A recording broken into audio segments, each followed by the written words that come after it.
You know, back when this was thought up, if you would have came up to me and said, the Eagles would have been in the playoffs, that anything else would have happened, the longevity of what's fucked up go on this long, I'd say you're crazy. I'd say you're batshit crazy. I'd say you're Ozzy eating the batshit crazy. But beyond that, for all y'all people out there that never said it was going to last that long, you know what's fucked up? We doing it again.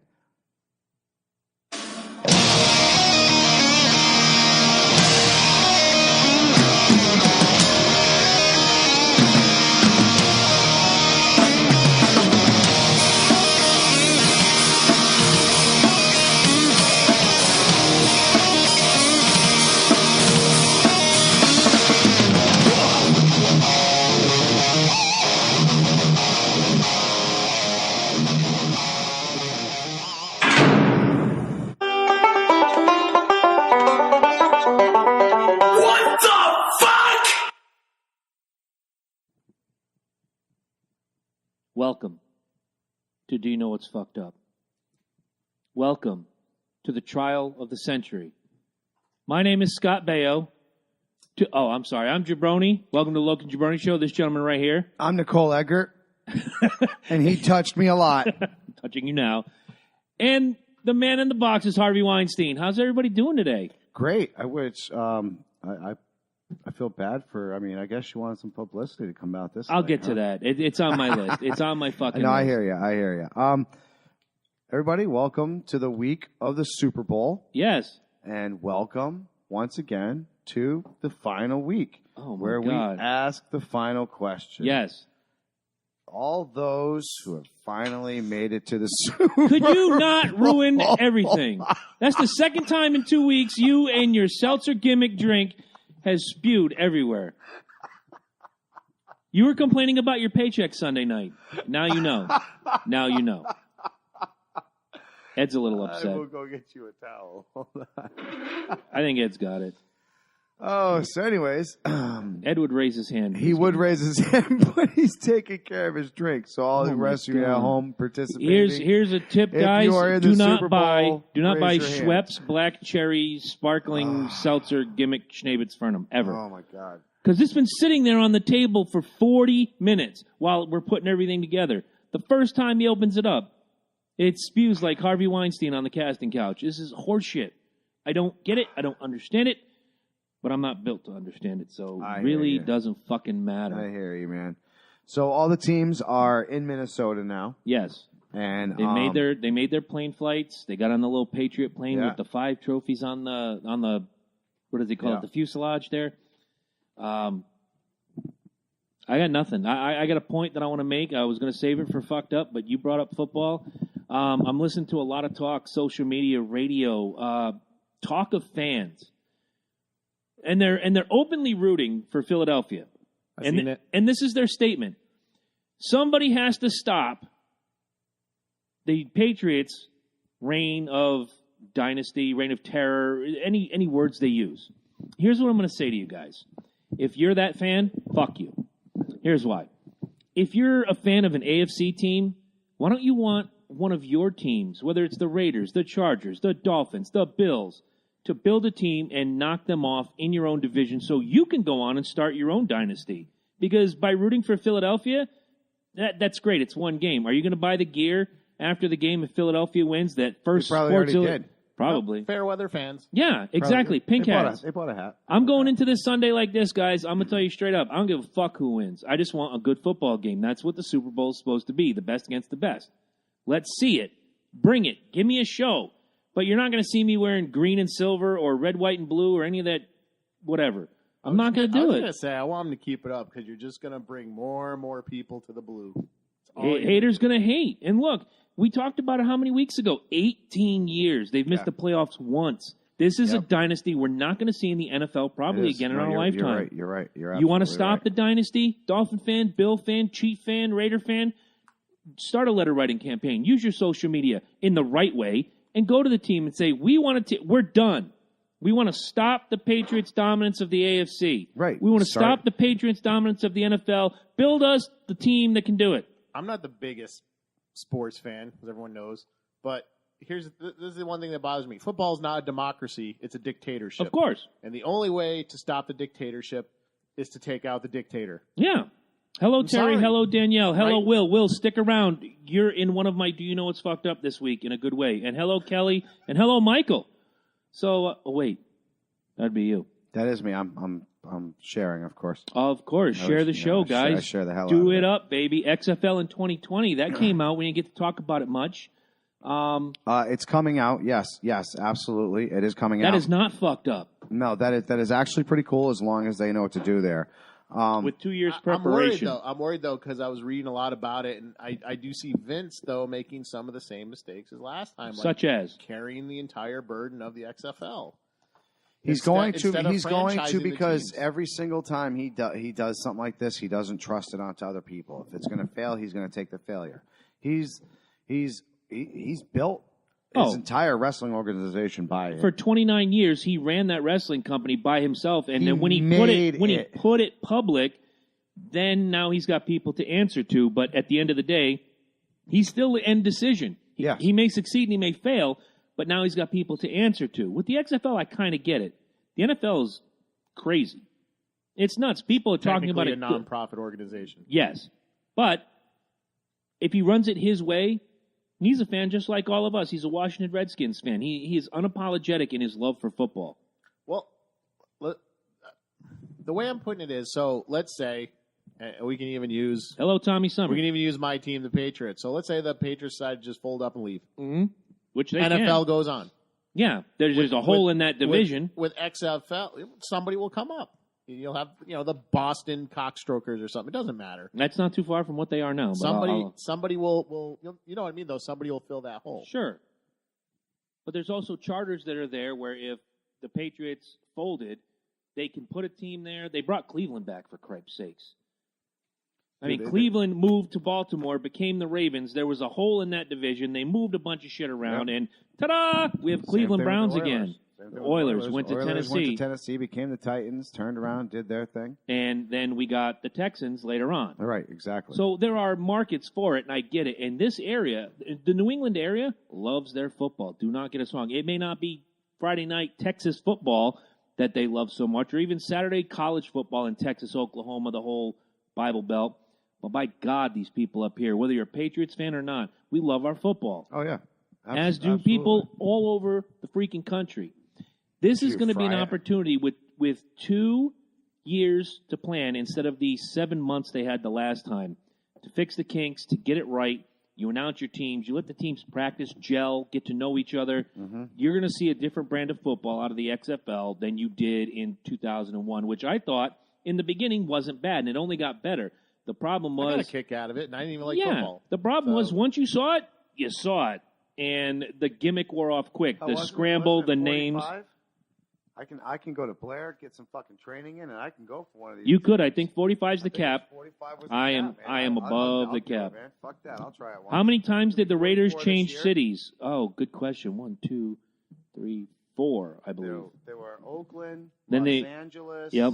Oakland. Back to Oakland. Back to Los Angeles. And now back to Oakland. 4. Back to Oakland, and then they're going to be Las Vegas. Yeah, now they're going to 5. So 5 times. There you go. Changed. Good question. Is this the first time they're leaving California? Yes. Yes, it is. Yeah. And it will be the first time in NFL history that all the players leave in body bags. LA Rams go to St. Louis, win 2 Super Bowls. And where are they now? They're back in LA. So, team loyalty, again, it's a charter thing. You have a team, you can move it, you can do what you like. If you have a charter with the city, like Cleveland had a lease with the city. When the lease ran up, they ran to Baltimore. I know a couple of other NFL franchises have a lease with the building. Minnesota, as a matter of fact, has a lease with their building for 8 years, I believe it is. Tommy could probably share that up if you don't know. I believe it's 8 years. It's 8 to 9, 8 so to 10. 8 to the 10, Vikings aren't going anywhere until that lease runs out.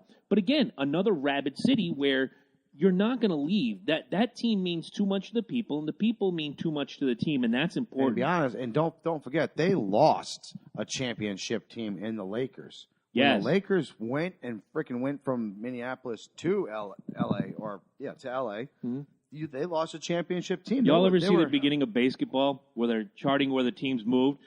The Minneapolis Lakers went to L.A. where there are no lakes. The New Orleans Jazz moved to Utah where there is no music, and they just went on from there. It's just silly. Yeah. And, by the way, dumbest name in the NBA, Pelicans. I'm done talking about that. Pelicans? The Pelicans. That doesn't strike fear in anybody's hearts. Falcons, Kinda Vikings, like Raiders, the Mighty Pelicans. Ducks. Yeah, exactly. And they've won a championship. I don't know. Did you see that pelican eat a fucking pigeon? Oh, yeah, I did. Never. I'm like, fuck! Local question just came in. What's that? What the hell is up with the Connecticut DMV putting Whalers license plates out now? Unfucking believable. It's a tax grab. It's a money grab. Yeah, it's a money grabber. Go ahead. You were the Whalers fan. You should start. It's the same thing with people wearing their Whalers shit now. Pisses me off. Dude, I'm sorry. I love the Whalers. I was one of the biggest fucking Whalers fans when they were around. But I seen it. can I say this? They packed their shit and they left us like a fucking dad in the night. And they won a championship 3 years later. Yeah, exactly. Who didn't want to fucking pay no child support, takes off fucking like a thief in the night. That's what they did to us, motherfuckers. Like, open up your damn eyes. Maybe they're coming back. They're never. No, they're not coming back. They tried it. They're not coming back. The Hartford Wolfpack gave up their name, and a group came in, and they named them the Connecticut Whale. Yay! And they brought Pucky the Whale back. Yeah. Yay! And you know what they nobody drew? bought it. Flies. Yeah, nobody bought it. I go to Wolfpack games every year. Give us our Wolfpack game Right. back. I go to P. Bruin games in Providence every year. You know what one hockey team I didn't go see? The fucking Whale. Because I'm not going to give that franchise my money. It's the same reason why that fucking the rock station, the Whale, sucks right now, because they took the name the Whale. Yeah, and all they play is like Journey, Lover Boy, and Heart. Right, exactly. Why the fuck? Why would No you offense name to it those the Whale? bands. Well, that's like New London's nickname, though, the Whale. So build an arena, bring a hockey team to New London. I would guarantee that the southern end of the state down here would support the Whalers better than Hartford did. That's why New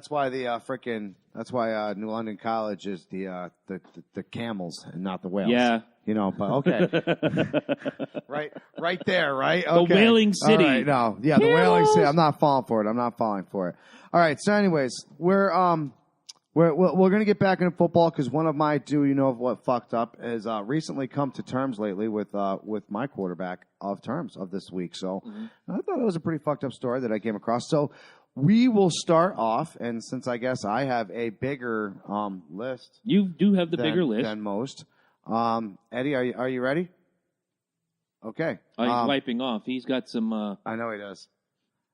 I announced one of my "Do you know what's fucked ups" earlier in the day, and Ed's been fapping all day long. He's prepared. As if you thought memes. Go ahead. I love Sasha to death, but if I had touched my face after touching her, you would have seen me swell up like a fucking. So I had to wash my hands. Yeah, that's fine. That's fine. Something about the oils in the dog's fur bugs me now. It's all good. All right, so as if people in memes could not get any more ridiculous. Do you know what's fucked up? What's fucked up? Do you know they weigh? Just San Jose? Do you know they weigh?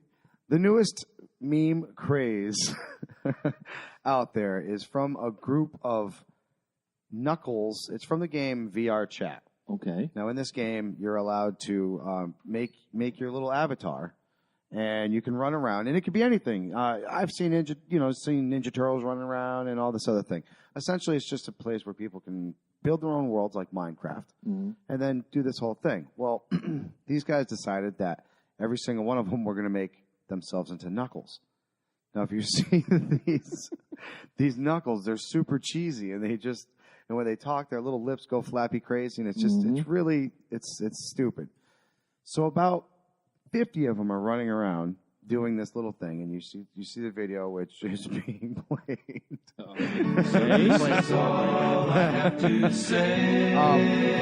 This has turned into a meme, and not only just a meme, a phenomenon meme. It is everywhere. A phenomenon? Phenomenon. It is everywhere. It is from. That belongs to the Loken Jabroni Show and cannot be used without our permission or if you buy us beer. Thank you. Thank you. We like the beer. And there it is. Is that from anything from the Star Wars meme, from anything? Yeah, there you go. That's it. So What the actual fuck? So from this, and I'm not even joking. Now do yourself a favor and go on there and write the word Knuckles Uganda tribe memes. Yeah, I'm not even going to bother. And they're everywhere. And they're ridiculous. You cannot walk down the street and go, "You do not know the way." And people will stop and go, "Ah!" And they start fucking talking like they're crazy, just can, like Can this. we talk about the clicking? Like, they're all clicking. Yeah, like, no, it's that stereotypical Ugandan. Is that Wall say, "Holy fuck, it's Knuckles"? That's what I said. I quit. I'm absolutely fucking done. It's insane. Welcome to 2018. As if I thought the Tide Pod Challenge was enough. No. Your first super meme.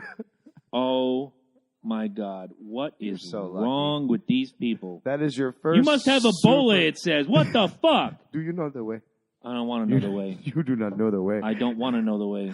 Horse shit for days. I want to ask the question, how is it you have come to arrive here? For days. There you go, people. That is your first ridiculous meme of 2018. I got to say something about this. I mean, but doesn't that pit now? First of all, not to cut you off, go ahead. but you give people real, wholesome stuff, and they ruin it. To feed on. We give it to them every week, and we have our faithful 50 to 60. Yeah. We're talking over 4 million people have watched that mind-numbing video. I don't know. 4 million people. What dude. The actual fuck? That is 2018 so far wrapped up in a nutshell, Jim. Here's the thing with these games, okay? I've seen silly stuff like this a lot. It happens a lot. But I've seen cool stuff. Like when Carrie Fisher died in the Old Republic, somebody made a character that looked just like Princess Leia.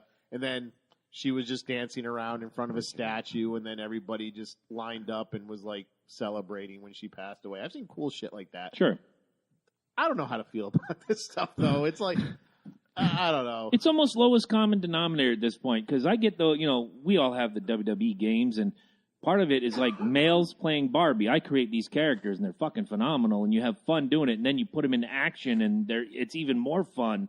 Hey, you saw it. I had Barack Obama versus Ron Paul and Donald Trump. It was awesome. Oh yeah, dude. But come on, Look, this. That is part of the fun of these things, the interaction with other people. And I mean, literally, if you watch this thing and you see them chase this poor lady around, and they're calling her my queen, they're clicking, She's laughing hysterically. Yeah, and then when people are going up to them, they're like, spit on him, and you just hear like 50 people just spitting. It's just.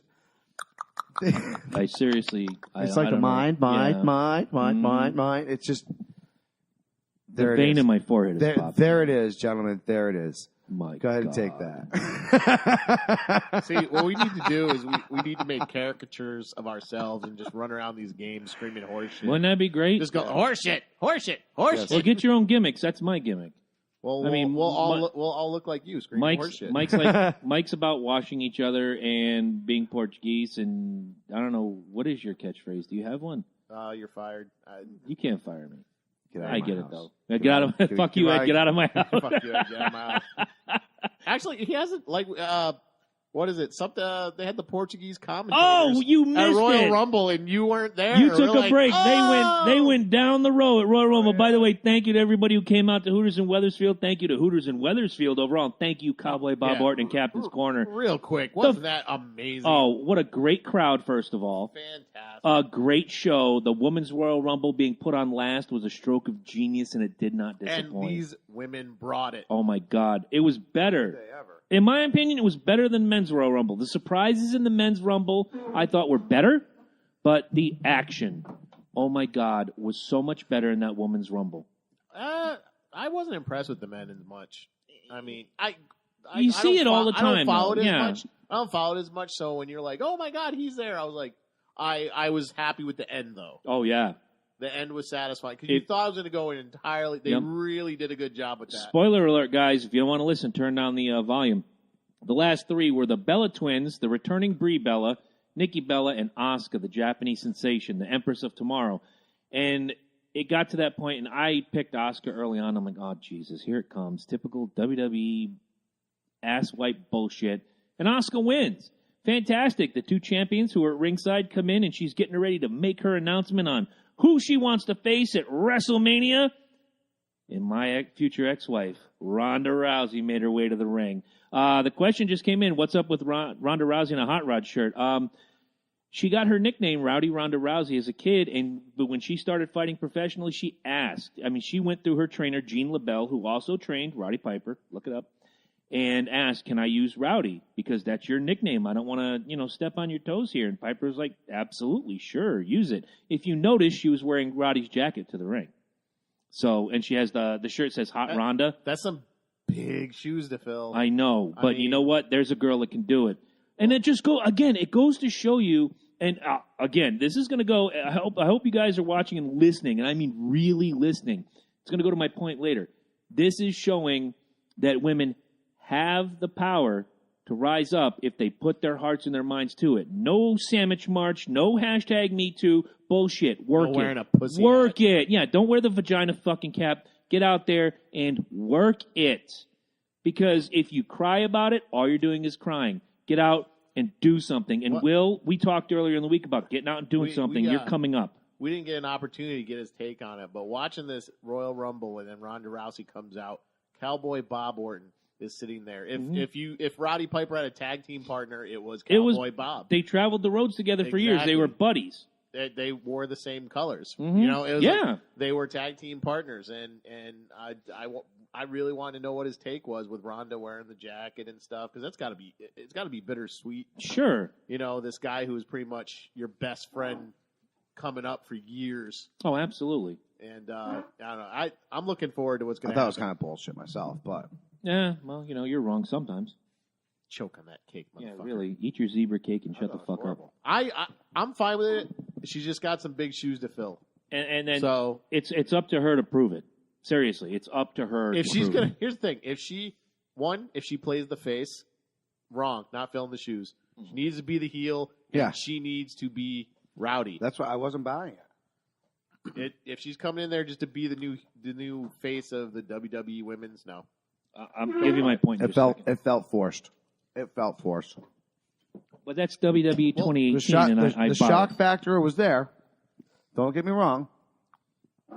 I was definitely like, wow, holy crap, it's Ronda Rousey. I thought she was going to show up. I thought she was going to show up in the Rumble. In the Rumble. You're right. That would have been, because, here you got Ronda. She hasn't been wrestling. She got a free ticket. Not to mention she was in with The Rock 2 years ago. WrestleMania, that's the one I missed with the curb stomp RKO and Sting and all that craziness. Yeah.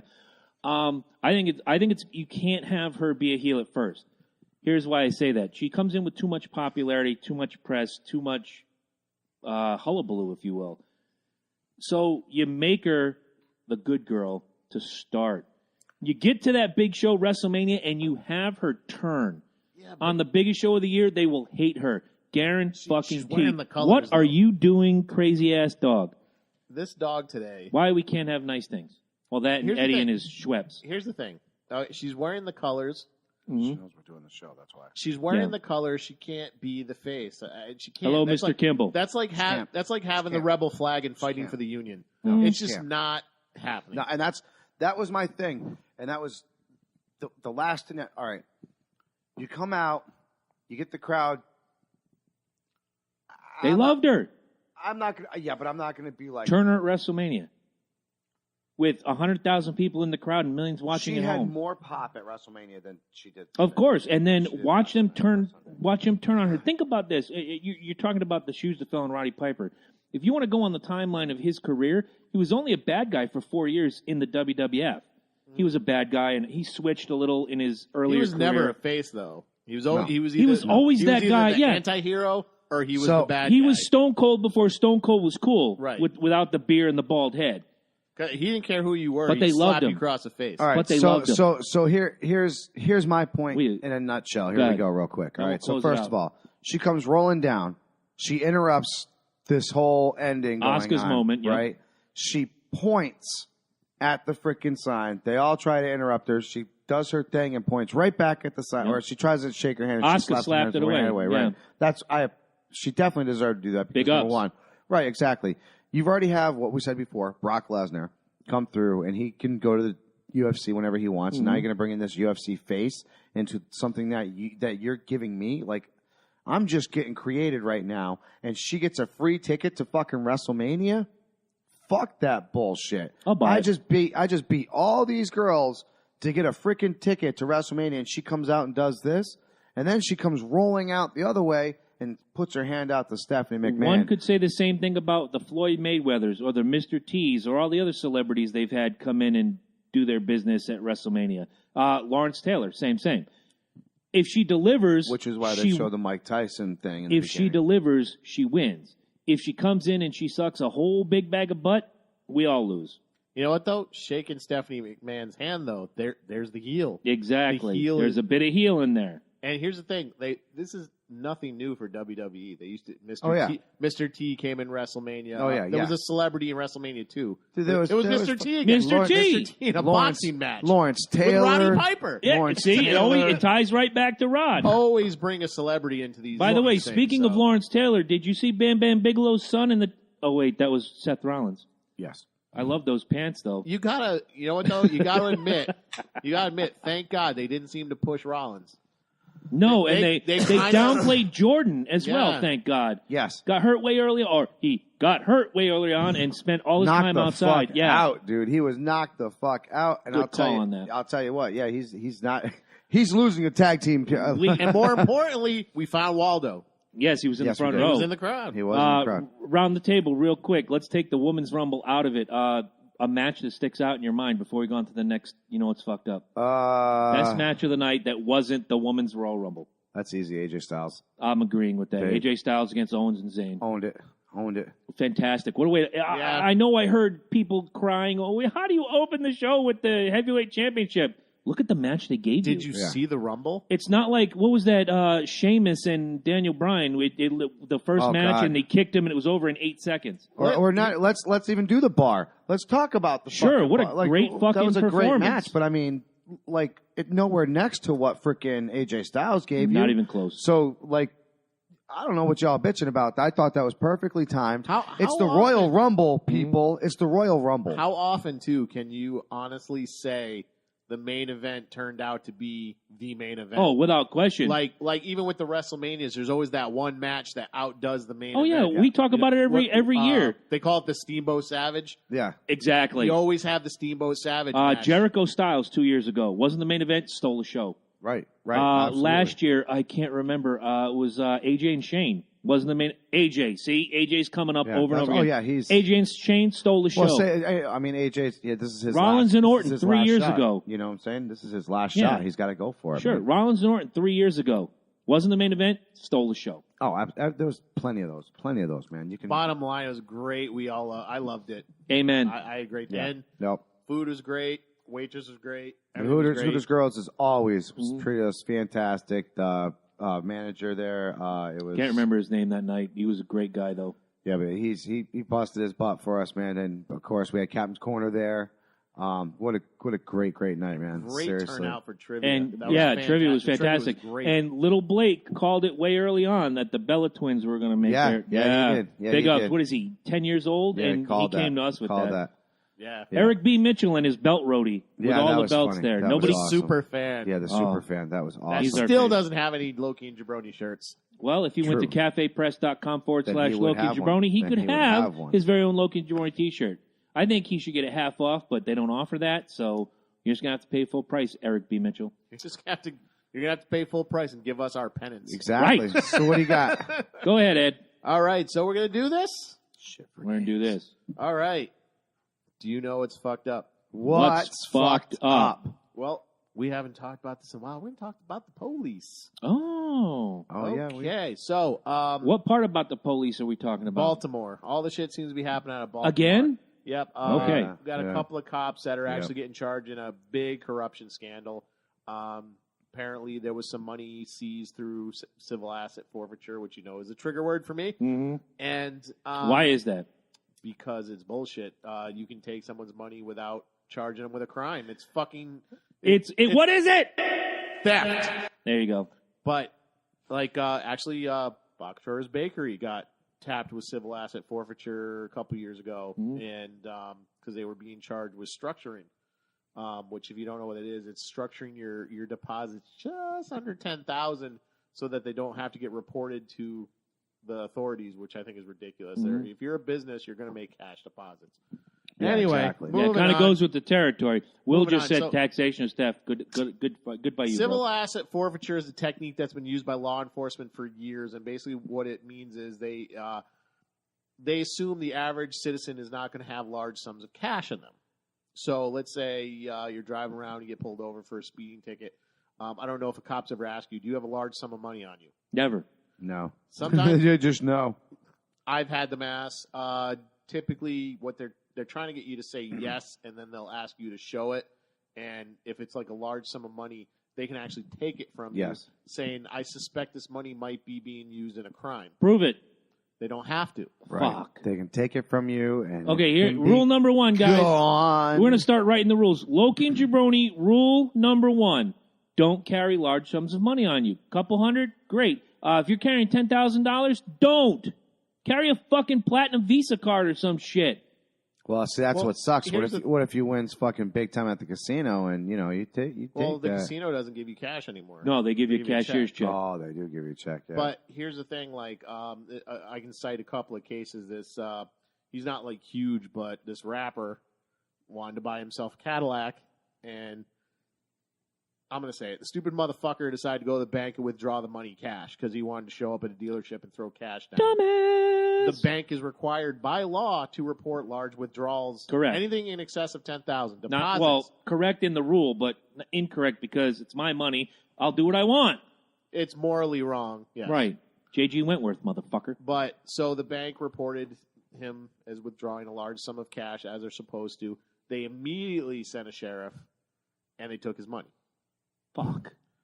And you can petition to get it back, but it's really hard because Of course it is. and they'll say you're being charged with a crime without evidence.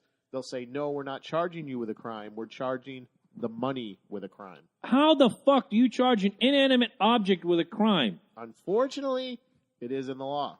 That's I the problem. understand that. I'm going to still ask the question. I know you're not a lawyer. I know you're not a lawyer. I know I'm not a lawyer. How do you charge an inanimate object with a crime? If I carry a pen in my back pocket every day. You have a pen in your back pocket? Well, Yes, I do. I have 3 of them. Son of a bitch. We're going to take your pen. Great, take my pen. Tell me why. Well, then I'm going to murder somebody thing. with a weapon, I- a.k.a. a gun. Fuck Let's that. just Hello, and Tim Cressy. Thank and you then for I'm going to joining. say, hey, the gun did it. I get the concept. I'm not going to do it. I'm not even going to hit the button. I'm just so sickened by the whole thing. I'm not even going to say it. Sorry. I know it's what you came for. I haven't even gotten to the fucked up part. I'm just getting My finger's I'm ready laying for the the- groundwork. All right. Here's the thing. I get the concept of it. The idea is to stop a crime in progress. The terrorist is going to use cash, et cetera, et cetera, et cetera. I get the concept of it. The problem is the abuse. Okay? Mhm. And Montville fucking state troopers there in their fucking Corvette. Okay? That's civil asset forfeiture. They took it from a drug dealer. Mhm. Okay? That drug dealer never spent a day in jail. You can actually look up the history of that. Drug dealer never spent a day in jail. Anyway, so we go to Baltimore. A couple cops charged with engaging in civil asset forfeiture and pocketing the money. Okay? Of course. Lawyer enters a plea to a lesser charge saying because they're charged with robbery. The lawyer is saying it is not robbery, it is theft because the money did not belong to the person that they took it from because they seized it. It belonged to the city. Okay. It's Nope. I can't lesser- wait any further. It's a I lesser can't. charge. I can't do it. Horse shit. All right. So I'm so No, done. no. Lots to unpack. Even here. Will says it's horse shit on yeah, the. but I get that. But Facebook okay, feed. so that means we can twist this around in any scenario. So if that's not robbery and it's theft, then if I'm drunk in public and I'm pissing on a landmark, right? Then that's not destruction of private property. watering the lawn. I'm watering the lawn. Thank you very Saw much. where you were going, Ozzy Osbourne. Very nice. Little side note, ahead. actually, a friend of mine brought this up to me, and it's very, very interesting because they're trying to fight the racketeering. I mean, they're basically being charged with organized crime. A bunch of cops and whatever. Oh, don't get me They're started. trying to fight the racketeering, and one of the ways that they were told they can fight the racketeering would be to use plastic toy guns because then they could not get an armed robbery charge or anything. Hold like on. That. They had toy guns in their cars. They were seized in the arrest. It's fucking unbelievable. And this isn't bullshit. This is not coming from Florida. No, I know. This is coming, Yes, this is coming really coming close. From Baltimore. Yeah, this is coming really close Oh to my home. God. Baltimore, right? which is a proven corrupt police state. We've seen it No for the last bullshit. 3 years. Yeah. No bullshit. It is a proven corrupt police state. It's horseshit. That doesn't surprise me. Baltimore, You know that what? doesn't surprise me. You deserve it. Hit it. Woo! And someday you'll get your horseshit t-shirt at cafepress.com/Logan Jabroni. Until then, buy a Logan Jabroni t-shirt. Or a Loki Do it. Brody mug. The mugs. Or a bumper sticker. Hot cup of Joe and a Loki and Jabroni mug. You know you want You it. throw a little know bit you of want Crown it. Royal in that coffee, a little bit more Crown Hey, Royal we in don't the care coffee. what you put in A there. lot more Crown Royal. A little bit more Crown Royal in the coffee. We don't care. Engage in whatever horse Buy shit the you mug! want. And any horse shittery. All right. But this just shows. Wow. This just shows something I've been hammering. The culture of policing is opens up to too much corruption. Well, the law is corrupt. Here's my here's my thing. This is open knowledge. This is everybody knows this. This is going to continue. It continues to continue. We spoke on this. I want to say when the podcast first started, police brutality and the whole shooting. Episode 6. Oh, it was insane. It was insane. It was That was the height of the riots in Baltimore. It was off the chains. And here we are 2 years later, and not only have they not learned, they're essentially trying to come up with reasons on why it's okay. Like, look, we understand that they took the money, but they took it from us. They didn't take it from them. Mm-hmm. Come on, that's not that bad. Yes, it is. It really is, man. No matter how you slice it, it's stealing. They stole it. Absolutely. It wasn't theirs. Just they just this is the best way to wean a lot of these fuckers out. Because you know what? Because greed will show itself very fast. If you give the opportunity for a human being to Everybody's greedy. Right, exactly. If you give the opportunity of a human being to give them a lump sum of money and they think that they can get away with it, they're going to go for it. Mm-hmm. Now you give them that same opportunity again. Now, at some point, they know they're going to get caught. But they're going to keep taking it because it's free fucking money. Now, how many times do you think that they've done this before they got caught? More than enough. Right, exactly. I can go back to the mid-'80s. I can't remember his name. I can remember the police chief's name was Nick Navarro in Miami. Big investigation about cops doing those raids and busting drug houses. Kilos and kilos and kilos of cocaine. They report 150 kilos. But when they go to the evidence room, only 120 is there.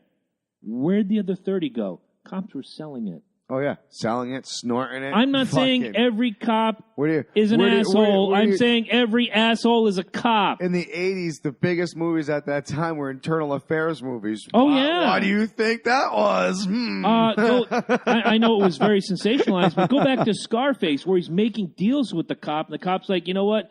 On top of that dollar Yes, figure, I yes, want 2 yes. tickets to London. Me and my Yes. wife have never been there. We're going on vacation next month. Need I remind you, Godfather 1, one of the rationale that he gives for killing the cop is that he was a crooked fucking Yeah. cop. Yes. And his family's mafia. Yeah. You can also Yes. go So- back to when they were talking about drugs.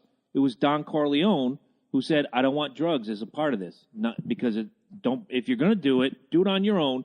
Don't bring it near schools. Don't bring it near children. Yeah. This is for the low." And he said it. Well, I'm not going to say the word he said, but he's like, "This is for them. This is not for kids. You want to sell it to some guy on the street corner? Sell it. If you go near a school, I'm going to take care of your ass."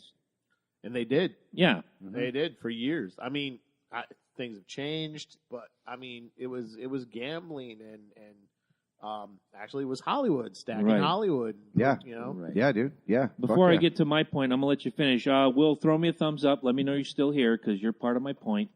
So I'm set, man. I mean, this is legal.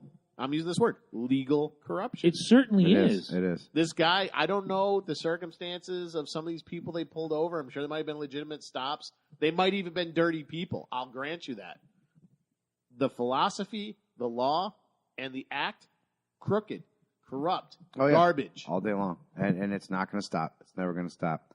Until somebody stops it. And it goes back to a point we made earlier, and it's going to go to a point that I'm going to make about Will, who's part of my Do You Know It's Fucked Up, but in a good way, not in a bad way. I'm getting skipped. You can't make change sitting behind your computer throwing out memes and saying shit. Guys, we're a society and culture podcast. We fashion ourselves as some sort of comedy, but we do like to bring you facts, figures, and we open the conversation. At no point do we ever shut you out because we don't agree with you. We may argue with you, but we never shut you out because we don't agree with you. You know it's fucked up. What's fucked up? What's fucked up? Will Shabbat, my man, got banned from a podcast and a page because he dared to question the Lord and Master of said podcast and page. Will brings points to the table, and he's done it with us. We don't always agree with him, but we open the conversation. Will was telling me privately just a couple days ago he brought some facts and figures to a different podcast that he listens to, and they shut him down wholeheartedly. Boom. Done. Fuck you, thank you, bye. What about free speech? It goes back to, in my mind, the video of the feminist punching the guy and then the guy punching her back.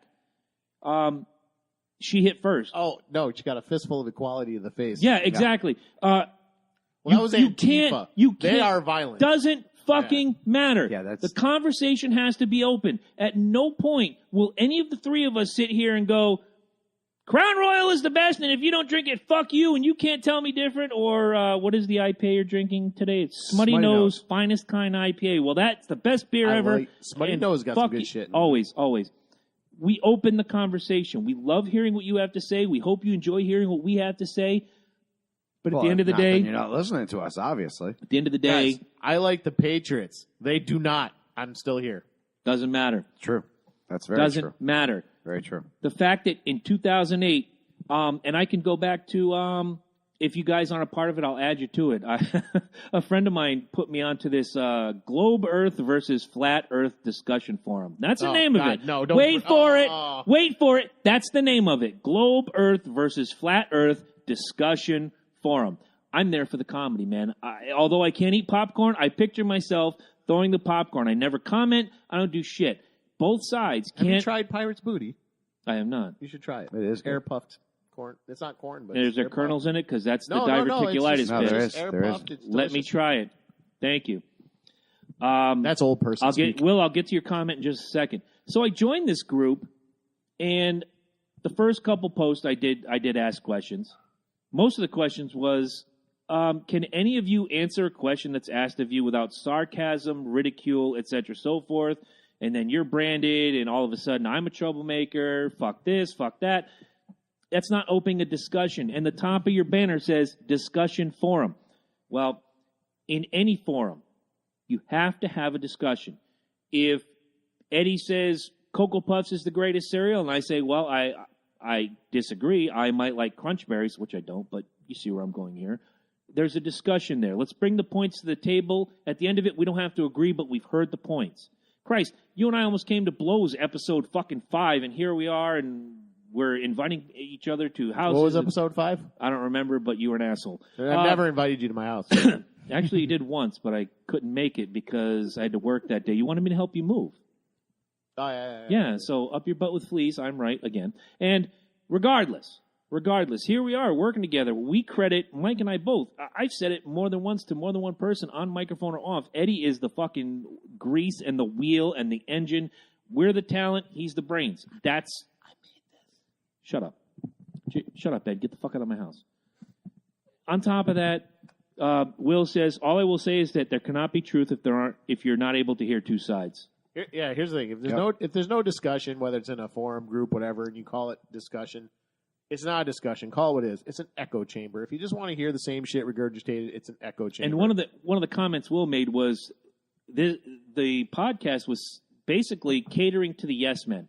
I agree with you. You're the fucking greatest. Yay! That's an echo chamber. Exactly. And Will brought up a differing viewpoint, probably, knowing Will the way I do, filled with most fact, but some opinion, because I'll be honest, I love Will to death. Will, I'm going to say this to you now. I said it to your eye.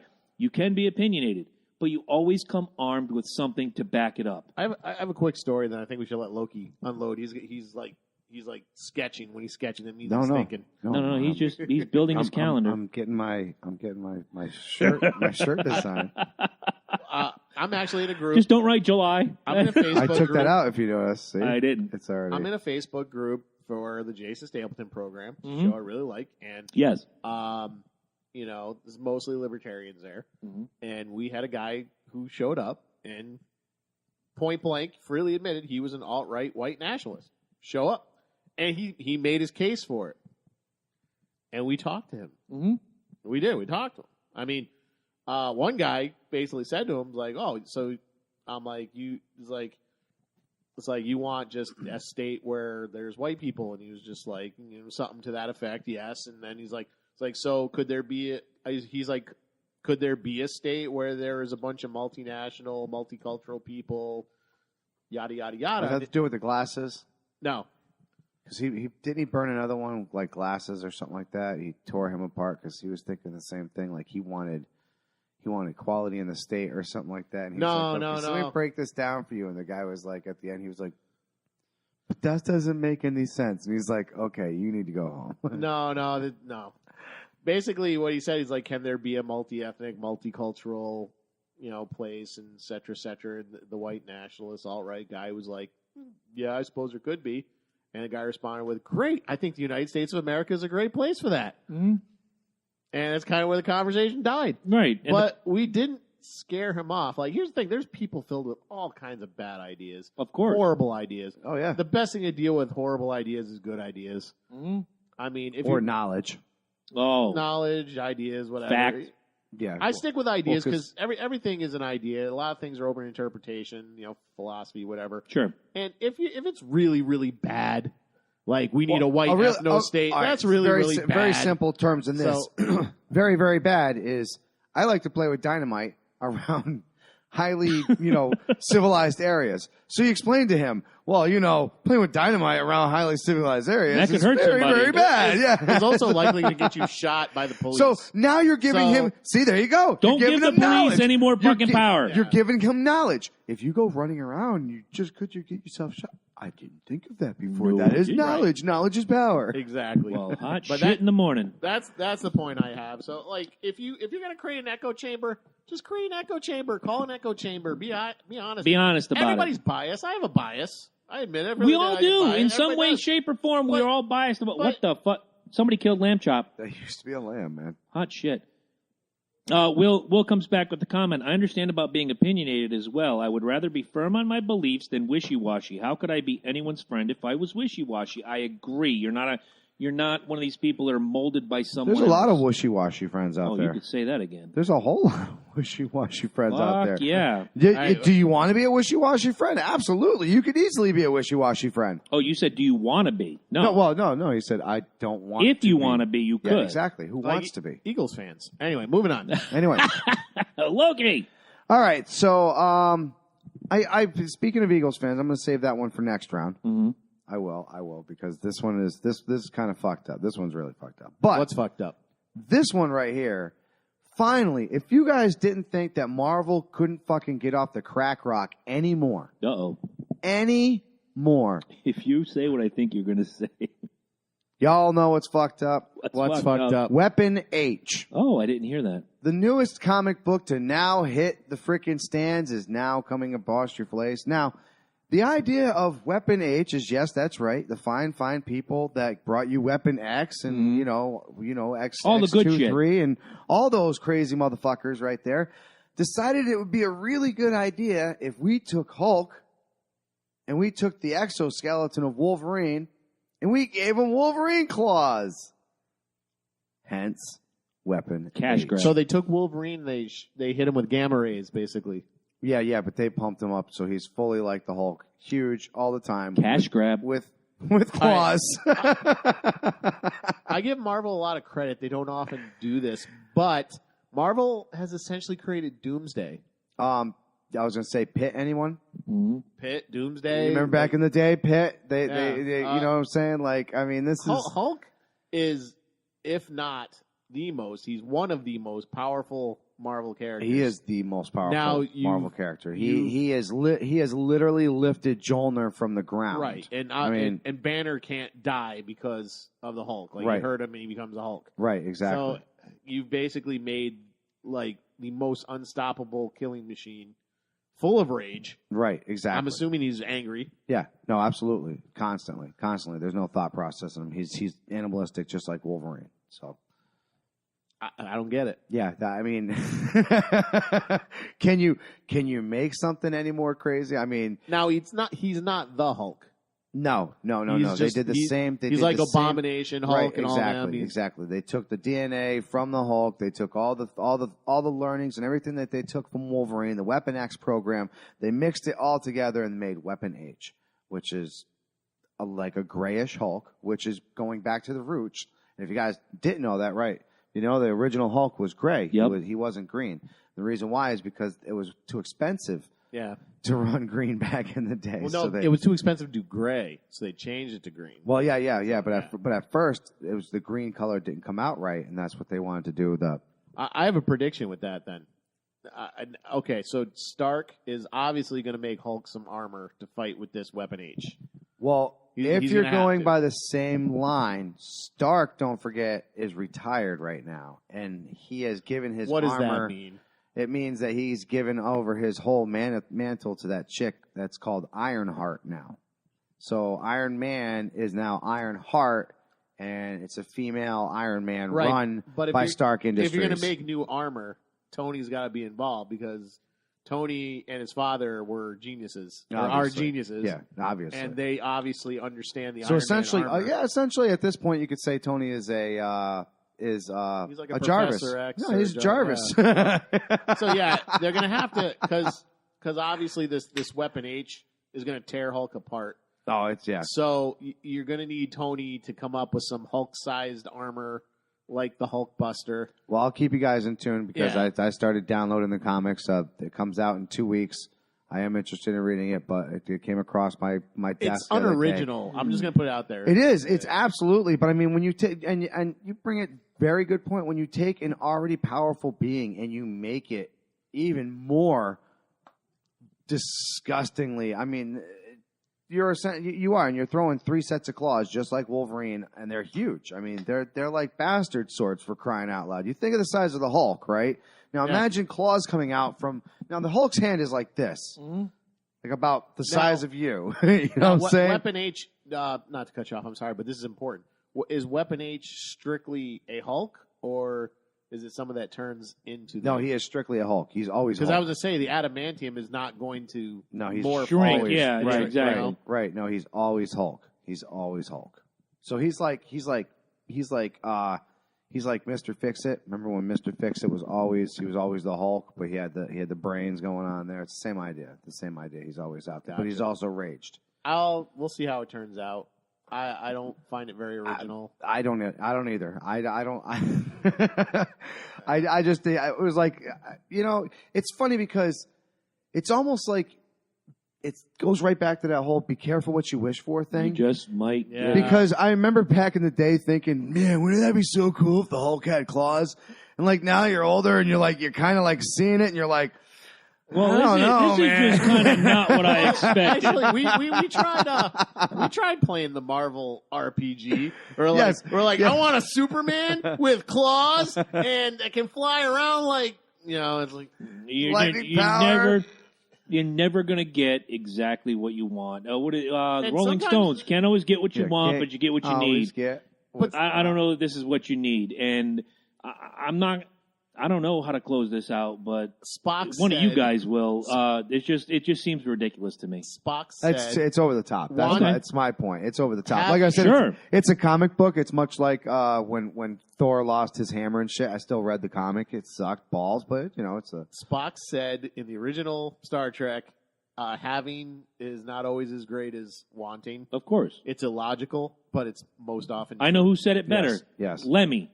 The chase is better than the catch. Spock came first. Lemmy came first, motherfucker.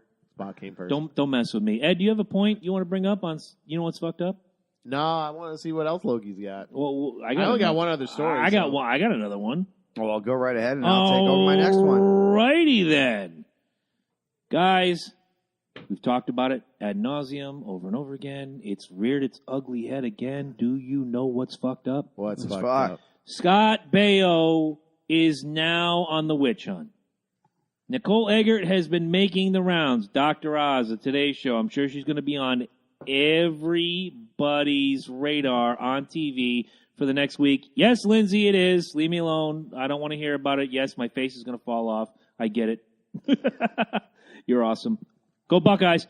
Anyway, Scott Baio's now on the radar. Nicole Eggert comes out and says, Scott Baio diddled me back in the day, etc., so forth. Now, I'm not a big fan of either one of these people, Scott Baio, Nicole Eggert. Yes, I enjoyed Charles in Charge. It was fun. You got nothing to watch on a Saturday afternoon. It was always on, in our area, it was Channel 9, WWOR out of New Jersey. It ran from 84 to 91, which makes Nicole Eggert 18 by the almost third to last season, 89, 90, 91. Oh, you're a donut scarfing couch potato. If you look, and again, I had to go and find his book online, and I read passages in it, and I went back through the book. He admits to having a relationship with Nicole Eggert. Yeah, Charles was in charge of that ass. You're damn right he was. Right. Having said that, in his book, he says, and I quote, the relationship started somewhere midway in 1990. Guess how old she was, kids? I'm going to say 19. 18. Oh, 18. Okay. Now, he was 11 years older, but guys, or girls, there was always that one girl or two girls, or in some high schools, 5 girls that were 16, 17, dating the college guy who was, 19, 21, and there were some young girls who dated guys that were 10 years older. Stop. Or they were freshmen, and they were a junior, and he carried on to college, and she had to continue going to high school, so he could be in his 21s, and she could be 17. Okay, I got a comment from a first-time watcher. Lindsay Freilich says, Nicole Eggert can't fit into her Baywatch suit anymore and didn't get invited to the remake. She needs buffet money. And Ed brought that point up earlier. Ouch. When I sent you guys the link, he's like, Nicole Eggert got fat. And, look, she looks pretty good for a 45-year-old woman. She's the same age as I am. With 2 children. And yada, yada. She did Dancing with I the got 2 Stars, children. I think, or some shit. And you look great. You look fantastic. You look wonderful. Thank you. So do you, sir. So do you. No, I don't. But thank you for saying that the check's in the mail. Did you just pull my gimmick and hit your head on the microphone? No, you pull the mic to your head. My head. All right. Same, different. And he shut it off. Anyway, I said, you pull your mic to your head, I put my head to the mic. Professionals. Oh, that's what God. we are. And then Scott Baio, having heard all of this, puts his thing out on social media and says, Nicole, if you've got the proof, bring it, but you're not going to ruin me. He's out of the business. He's out of the industry. He's still around. Kind of. He's a fringe. He spoke at the RNC. He's Vanilla Ice with a better haircut. By the way, Vanilla Ice at least has a successful TV show. It's my next point if it comes back around to me. Look, you don't have to go after Scott Baio. And it goes back to the point I've been making since we did the sexual harassment episode back in November. Why does it take you X number of years? Women have been coming up for years. Women have been in power for years. I can just think in my own youth, moving to Connecticut, it was a woman governor. Then in 1984, we had the first woman candidate for vice president, Margaret Thatcher. Let's just go there. And further on, I've had more women bosses in my lifetime than I've had men bosses. Women have been coming up. And all of a sudden, ever since President Cheeto Fuckknuckle has gotten into office, who I'm not a fan of, but hey, I'm willing to talk to anybody. We talked about this earlier. We're open for conversation. We are not another podcast that'll shut you off. Why all of a sudden are women worried about their place in the world? Because they need something. Those women, not all women, those women, they're lacking something. Not women at large, because women are doing fantastic things in the world. those women. I think everybody need needs something, dude. I think Of course. everybody needs something. I mean, it's whatever you want to stand for, whatever your belief is. I think everybody needs something. It's going back to what we talked about earlier. Do you want it? Do you need it? There's a difference. It's like you know? I don't watch the fucking award shows anymore. Neither do I. No, I can't take it. I haven't I in agree. 20 years. I agree. It depresses me. I used to like the award shows. I used to like the Grammys. I used to like the Oscars. It was great to see, 'Cause- like, on the same stage, your rap group, followed by your metal group, followed by your country group, and see the amalgamation, and see the people get up there with such I'm just- happiness, and now it's like, Right. I won. I'm tied. Well, Bruno Mars can kiss a dick, I for all feel I'm like concerned. I feel connected to that. He industry. beat some ass on the fucking. He did. did, cleaned but house. I watched the greatest hits highlights 3-minute video. Every time he got up there was like, yeah, I got it. So And what? Gotta go. You know what? The feminazis gave him shit for that. I saw it on HuffPost. They fucking gave him shit. Like, oh, they played it safe by giving awards to Bruno Mars instead of. Oh this no! I other saw the person. same thing. I'm like, are you the lack fucking of serious? the lack of yeah, but I mean, the Bruno lack Mars of was woman involved in winners everything. and was it the head of the? I don't know who runs the Grammys. That's not the RIAA, but it's another group that says, well, women really need to step up their game because if you go back 8 years, and he had the stat in front of him, you go back 8 years, the Grammys were dominated by women. Mm-hmm. But now, all of a sudden, we should just give Beyonce everything, or we should just give Taylor everything. I don't know if you guys know. Thank you. Fuck you. I had this Bye. conversation on Facebook. I don't know if you know who Steve Aoki is. He's a Yeah, DJ, producer, absolutely. whatever. Mm-hmm. And he got on TV and he was making a statement that men should step aside on the festivals to make room for women. Like he was going on this whole rant, and I've been DJing in the rave scene for like 12 years. Women don't have a problem getting on the main stage. They just don't fucking have a problem with it. I could list a name of DJs that fucking kick ass, okay? And let's say you do that. Let's say you step aside. I got a list. If you step aside to make room for a woman, then that's what that was. You stepped aside for it. Right. I was gonna say I got a list of kick-ass female pilots. I got a list of kick-ass female tattooists. I got a list of fucking kick-ass women's sports. It doesn't fucking matter where you throw them in any one of these fucking categories. Remember the soccer thing, the women's soccer thing? Okay. The women's soccer team is doing really well, but they are not selling the seats like the men's soccer team is. What is it you always say? You want to, it's horrible to say it this way. You want to be the man, you got to beat the man, whatever. Woo! If you want to I can't hear that phrase without wooing. Right. If you want to be on top, You have to. go get it. Yeah, exactly. Seriously, go get it. It's like we don't have enough women represented in politics. Wait, don't run for office. What as did much. we just do Sunday? We Women's just Royal watched Rumble, women. and it was awesome, and it kicked ass. Holy Yeah, cripes! It stole the everything we show. thought it was going to be and more. I mean, I know. know. I'm a fringe wrestling fan. Mike is a big wrestling fan. You're on the fringe like me, and we sat there, jaws dropped. The fact that Lady J came in and basically carried the broadcast for that Women's Royal Rumble, bingo, bango, bongo. It was amazing. And they stole the show, and my jaw dropped. Molly Holly, who was in her mid-40s, like us, pulling off the top rope flip. I don't remember what did she call it back in the day? With I forget. Whatever, Yeah. doesn't matter. At 45 years old, still doing it. Tori Wilson, 40 years old, coming out, still doing it.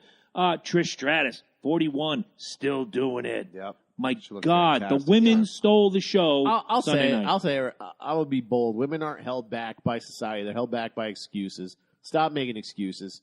You want yours. You want yours. Go get yours. Yeah, anybody go get that shot. Amen.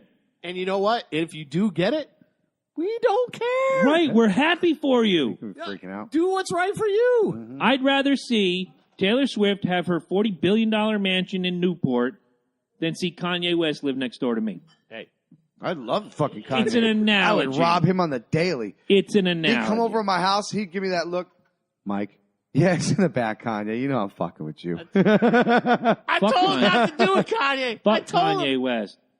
Can I touch you? Anyway, end of the day, guys, one thing we seem to forget, and the media is the biggest proponent of this in the wrong way. Why do you think people are screaming fake news? Innocent That till is why. proven guilty. Scott Baio is not charged with a crime.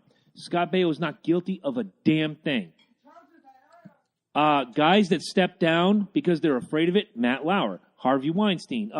There's a number of them that they step down. Like, instead of facing all this bullshit, I'm just going to walk away and thank you very much. And I got to be honest, and I normally don't go for conspiracies like this, but I think the only reason why they're trying to take down Scott Baio is I think she was pushed into it because Scott Baio is a big Trump supporter. I think that's the only reason. I'd have to look deeper into that before I even. He spoke at the RNC. If it really is. No, I get it. So, if it really is, that's sad. That's really sad. This is. Dude. This it's is true. Trump, I know. It's Trump I know. derangement syndrome. I know. I agree. They act like he's Hitler. Did anybody? They think he's literally Hitler. Later on tonight, State of the Union, right? Did anybody see the bingo board that they put up for the State of the Union with all the different phrases that if he says it, you put your That was funny. Yeah, it was funny, but that's what we've come down to.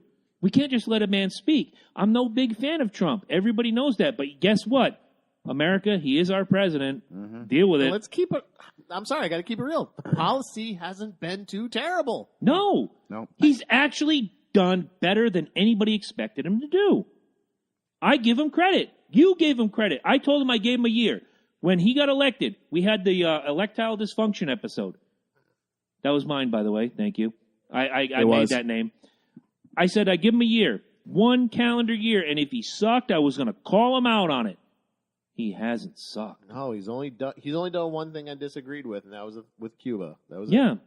Honestly, he's not done a bad job. But of course, the vagina hat wearing, no sandwich marching motherfuckers who claim that they're being held down. Which he hasn't even touched. Exactly. He hasn't touched any. He's going out. You know what he's doing? He's going after the guys Reagan and Clinton went after, and nobody said shit. But now that Trump's doing it, they're going to go after him. Let's take care of the illegal immigrant problem. Oh my God! Trump hates fucking foreign people. No, he doesn't. He loves America. He's actually trying to get a bill passed. Like nobody will even acknowledge that. Exactly. Like he repealed Obama's executive order and he said, "We need a bill. Yeah, we need a real law." Yes. Yes. I agree. It just came out recently that a couple colleges in our area are employing illegal aliens. People don't understand, and people don't care. Like, oh, you have to give them the right. You have to give them the opportunity. Look, I'm gonna throw some. That's what he's actually trying to do. I'm gonna throw some shine your way, and I used this in a conversation recently. As much as I hate him, Manny fucking Ramirez. Manny fucking Ramirez was here playing baseball on a work visa. Does his thing. Yada yada sis boom ba. He went through the right channels. He became an American citizen. And I'll never forget that day because there was no Yankee game on. I happened to flip on the Red Sox game. And what does he do? The day he gained citizenship, ran out to left field. He was a position player? Mm-hmm. Yes, left field, carrying a small American flag. And the announcer said, well, today Manny Ramirez was sworn in as an American citizen. He went through the process and yada, yada. And I'm like, you know what? Good for Manny Ramirez. Oh, yeah, absolutely, man. That guy should stand as a symbol for anybody who came here. You know, our relatives were not from here years and years and years past. They did the great grandfather came right. over here. They There's did a lot of people that the are right doing thing it the right way. There are absolutely, and here's the thing: we need to make it easier to come here. We do, but when it comes to like with the DACA thing, here's the thing: everyone's just like, "Oh, he's trying to throw out all the DACA people." No, he has said on TV. I don't know how many times he's got to fucking say it because they only hear certain parts of the exactly. conversation. They only hear his literally Hitler. Yeah. Oh, fuck with the Hitler thing again. So I'm serious. That's all they hear, and he said, "I'm pulling this executive order because we need a real bill." Yes, he is trying to use leverage to get his wall. I know he is. That's fucking politics, folks. Yeah. The Democrats did it. That's Republicans. No, it's somebody being smart. You know what's funny? Hey, Trump, you really want that wall? Listen to me. I'm going to tell you how to get the wall because we're going to use reverses on these walls. All he's saying it is reverse psychology. Yeah, it is. No, absolutely. All reverse psychology. He said, I'm the king of the art of the deal or whatever. Okay, I don't always buy that, but he's basically saying is, okay, we have this DACA thing. We'll do real legislation to help these people if you give me the border security I want. That's all he's saying. Right. And he's not saying you're an animal. You're an animal. See, I'm going to go to your point. Look at the pretty rabbit over here while I still get what I want. That's the thing. That's they don't politics. see. Yeah, but I Exactly, and that's the thing that people don't even it's think party, about anymore. It's party politics. All they it's see very is much this over here. Right. He's still getting what he wants. They're not listening to what it's coming. They're not hearing the words. They're hearing their version of the words. Their feelings. Exactly. He's not saying, let's not have people come to America, do their due diligence and due process, and become citizens. He's saying, let's stop the overrun of people coming over, skating the system, soaking the American dollar, and basically making it harder for little Johnny to get what he needs, but we're making it easy for little Juan to get what he needs. I'm not being racist, and you know what? Let's go back to that point real quick. Everybody who says, I'm not racist, but horseshit, you're a racist. There should never be a but. I call it like it is. I'm not fat, but I love everybody. Nicole Eggert? Right. I love everybody. You want to do the right that thing? Hawaiian style extra large. Absolutely. Down with She got Domino's on speed dial. I'm a fan of everybody. You want to come to this country? Great. Do the right thing. I was born here, so yeah, I have certain unalienable rights, which I'm losing hand over fucking fist to illegals. Thank you, fuck you, bye. I'm done with that point. Who wants another slice of pizza? Nicole does. Me too. All right. Love it. Hashtag not me too. I'm going to put it out there. I'm making fun of the Me Too thing because the Me Too thing and the Time's Up thing pisses me off because these rich fucking celebrities that are screaming Me Too and Time's Up knew it was happening. Mm-hmm. Let it happen. And you want to go back to that? Now you're like virtue signaling to the rest of the world. Look, she was hot. Fuck you. She was hot throughout the 90s, and then you didn't hear from Nicole Eggert. But Reese Witherspoon has been hot ever since. She's still making movies. She's still making Yasmin Bleeth was the same way. Same. She did it. She was smoking hot, fell off the planet, did whatever she wants to do. Drug addiction. There you go. I'm not gonna, let me take a stretch here and say that possibly Nicole Eggert went down the same path. Didn't spend her money as well as, say, you know what?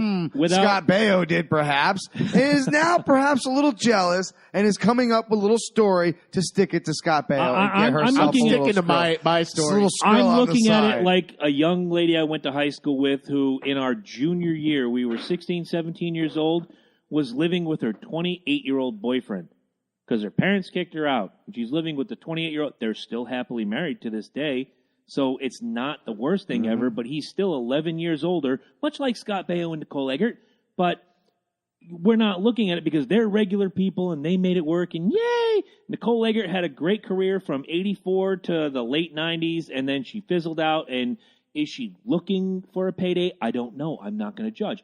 Is she looking for notoriety? I don't know. I'm not going to judge. What I do know is Scott Baio is 1,000% innocent until proven guilty. If you have a problem with that, I would love to sit down and talk to you, or we could do it right here on the feed. I don't care. Can I just bring up what's his name? Is it Jason Masterfield? Masterson. Masterson. Right? Yeah, Masterson. Danny Masterson. Danny Masterson. What happened to him?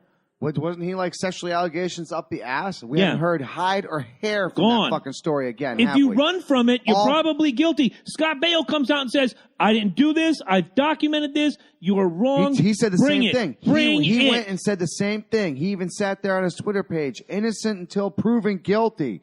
He and said now the what? Same, nothing. You haven't heard shit from it. He lost his job, though, in the ranch. He's fucking done from there just because of an allegation. Yeah. I think, because his show was a Netflix show, I think he was more a victim of the Kevin Spacey thing where it's pretty much proven that Kevin Spacey did some scummy things because he didn't deny it. Oh, yeah.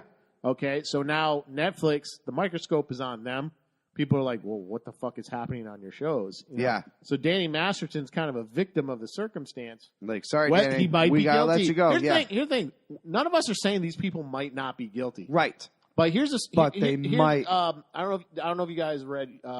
You both saw True Lies. Yeah. You know Eliza Duke-Shoe? Mm-hmm. Yeah. She was on True Lies, and she came was out hot back then. Yeah. She was like, she's hot 14, now. You sick fuck. Oh wait, so are we. Anyway, I wasn't, but okay. I grew up with her, dude. I know, she was on Buffy the Vampire Slayer as Faith. Oh my god. There we go. She came out recently saying that the stunt coordinator had been molesting her or whatever, yada yada. But let me finish. Go ahead. I know you want to rant, but let me finish. No, I don't have a rant. I have a point. Here's the thing with that, and because the first things that happens is the eyes are on James Cameron and Arnold Schwarzenegger, and their statement kind of resonated with me because James Cameron, who's probably can get whatever he wants whenever he wants in Hollywood at this point. James Cameron said, if Eliza had come to me, all he said was, if Eliza had come to me, there would have been no mercy. Speak up. Exactly. Yes. Do you think Steven Spielberg or George Lucas or any of these guys tolerate that? Not only tolerate it, but put their multi-bazillion-dollar business in danger. Put their name on a fucking title. What is your name? Your name is your brand. Exactly. Boom. Exactly. You're not going to put your fucking name on something like that. Do you think Arnold fucking Schwarzenegger is going to tolerate something like that? No, I mean, even though he fucked his maid, but the maid was legal. He fucked his maid. He's not a clean person. No, but this is a little kid. Exactly. He has kids. Exactly. Yes. And he's not going to that point. He's not going to do that to a child. Larry Nassar. Larry Nassar just got put under the jail. If nobody knows who Larry Nassar is, he's the doctor that was for the United States Olympic gymnast team. Michaela Maroney was the first one to come out. You know what they did? They paid her hush money. Yeah. And then when she came out, they thought about suing her. I'm sorry, what? She came to you with an allegation, and now there are 22 gymnasts that are coming out right behind her in a line saying this happened, and it did happen. This is not a Me Too thing. This is honest to goodness real shit. This guy was diddling 14 and 15-year-old girls at an advanced age. This is Sleepers real time. Yeah. And they said, oh, we paid you hush money. And there were stars and normal people that said, I'll pay. That's the big thing with what's her name? She's the one that really got this whole thing started. Alyssa Milano was she was in Scream. Neve Campbell? No, the Rose McGowan. Oh, yes. Thank you. From the upstairs. Thank you, Jerry. Love you. Rose McGowan, who really got this whole thing started, that was a big thing with her because I think she was paid money from Weinstein. Yeah, to shut up. But you know what? You know what's funny? This goes back to my Baltimore thing, where the defense is not, I didn't do the crime. It was, well, that's not exactly true. These are the circumstances. Yes. I paid her to shut up about this. This shouldn't even be an issue. And the funny thing is, a lot of them sign releases. They sign releases. So it's like, I know I'm a scumbag, but I need you to sign this release. Okay, so who's wrong? The person who comes up with it, or the person that actually signs it? It's like the girl. It's a funny. That's what. The point I was making. Same. Different. It's like what's right and what's legal. Right. It's really not. No, I dude. get it. It's what I'm saying is there's a difference between what's right and what's legal. Right. And like the girl who signed on to is it morally right? The porn star. Absolutely not. The porn star who signed on to do a glory hole bit, and it was her brother on the other side of the wall. Gee, you suck dick for a living. Sorry, not sorry. Didn't know that you weren't allowed to, and she didn't know, and he didn't know, and then it happened, and somehow they found out. And funny. And know what you're getting into. It's like Mia Khalifa getting pissed off at somebody, like when she says something on her Twitter, and then somebody has like a little meme of her taking it to the face. Basically, what is with these porn stars being pissed about that? I noticed that because a lot of them are coming out right now and doing the whole yes, we support the Me Too thing, and you shouldn't be. Well, you film yourself in the same fucking position. Like giving her a shout out. I've talked to her a couple times. Have you really? Well, I've tweeted back and forth with her a couple times. I just want to no. Carter that Cruz. Means you're talking, kind of. Carter Cruz, who's an adult film star. Yes, she kind of just does DJing now. So I get her on the show. I stopped. I'm like, well, I'm intrigued, and she's doing really, really well. I fucking spanked it to her a million times. Cardi B. Cardi B. Oh my God, she was like coked up or some shit. Dude, I know. I'm going to get out of the. She was talking about her talk. driver JJ and everything, but same idea, dude. But here, here's the thing. Like I get the direct. Here's the thing. I looked at him like I get the direction Carter's going in. So for me to post a GIF of her like taking on the face, I'm just like, now that's kind of dehumanizing. She's not saying these movies need to go away. Right. But her Twitter, if you go on her Twitter, it is not about her porn career. She's kind of on. I think she still might do some girl stuff, but she's got to understand she's out of the. She's still right. A porn I star. get what you know what I'm saying. saying? Like if we do this for for whatever. Now say we do some stupid, humiliating act to get us. I don't know. Just say we're getting sick and tired of getting only 100. Like doing Royal Rumble at Hooters. Right. Well, that was fun and that was No, worth it was it. awesome. But so we only get like 100 viewers from that. But if we dip ourselves in honey and like run around and let 1,000 bees sting us, and we get a fucking million views, you know what I'm saying? And then people keep bringing that up years later. Right. Exactly. Yeah. It's the same idea. Like, yes, we're famous, and yes, we don't want to talk about that anymore. But that's what brought your fame on, and unfortunately. That's what brought your fame on. Mia Khalifa, right. Same idea. You were, but here, that was your thing. Here's the thing, though. I haven't been on Mia Khalifa's Twitter. I think she is on my Twitter. But with Carter Cruz, she kind of makes it clear I'm kind of moving away from that direction. Right. So chill. Because she's at Yo, that point where like I might want kids to see my music stuff. If you say that, look, if you have followers and you say to them, look, this is how it is. If you're going to follow me, keep that shit to yourself. Easily get them off your page if they're being assholes about it, number one. Number two, I would be like that. If somebody, like if Mia was like, if I'm trolling her to death and I'm throwing these shots of her taking it to the face every freaking time she makes a stupid-ass comment, and then she single-handedly calls me out, look, when you started following me, blah, blah, blah, I was cool. I laughed off a few of these, but I'm not going this route anymore. Right. And I continue it, then at that fucking point. Well, that's kind of what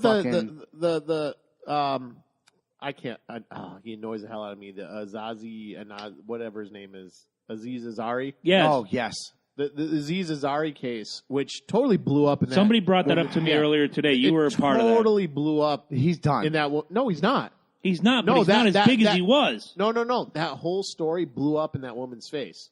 Well, because she was just like, I went to his house. She's like, I got undressed, had oral sex with him. I was uncomfortable. Every time I told him to stop, he stopped. And then texted him saying I felt really awkward last night. And he texted her back and apologized. That blew up in her face. It was a bad date. Kind of like the Enzo Amore thing, if you haven't seen it. I know we're beating a dead horse with the whole fucking sexual harassment thing. The text messages have come out that a friend of the young lady who accused Enzo Amore, again, innocent till proven guilty, guys. Let's not forget this. Mm-hmm. Well, criminally though, you understand. Doesn't but that's the thing is it's coming. Presumption of innocence, dude. It's coming so fast that companies are like, dump them before it's true. Well, because they have to protect their right. And some of the biggest womanizers on earth are not even getting touched.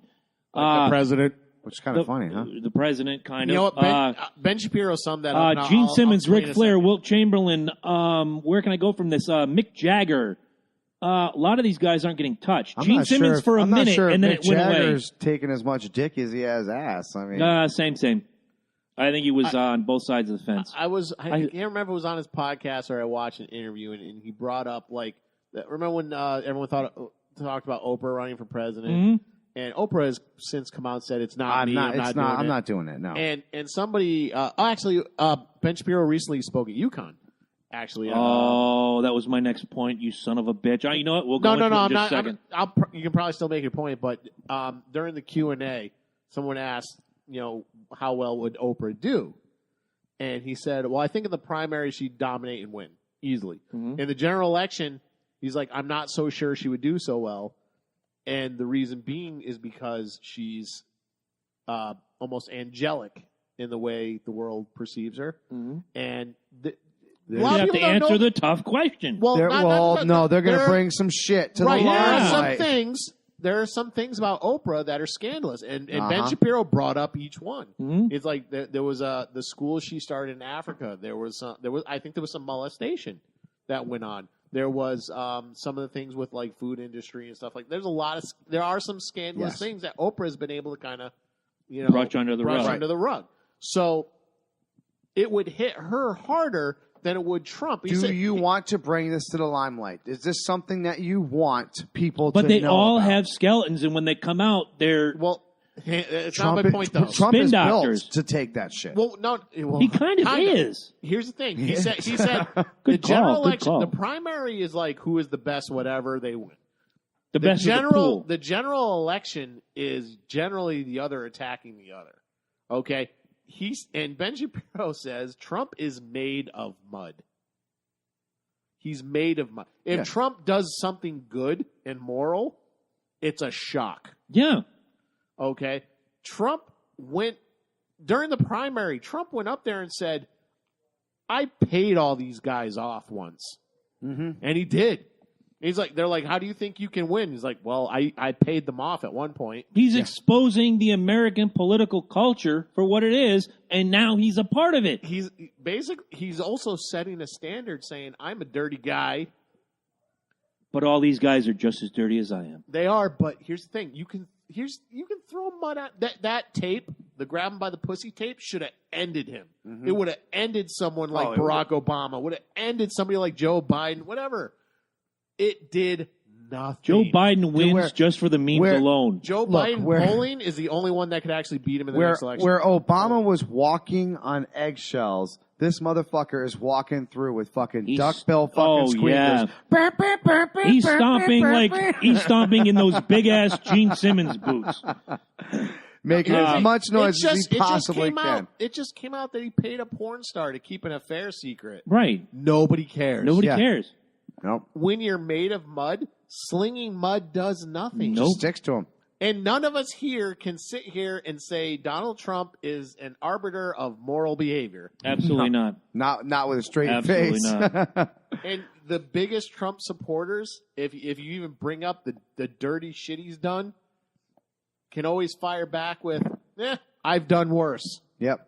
Shit happens.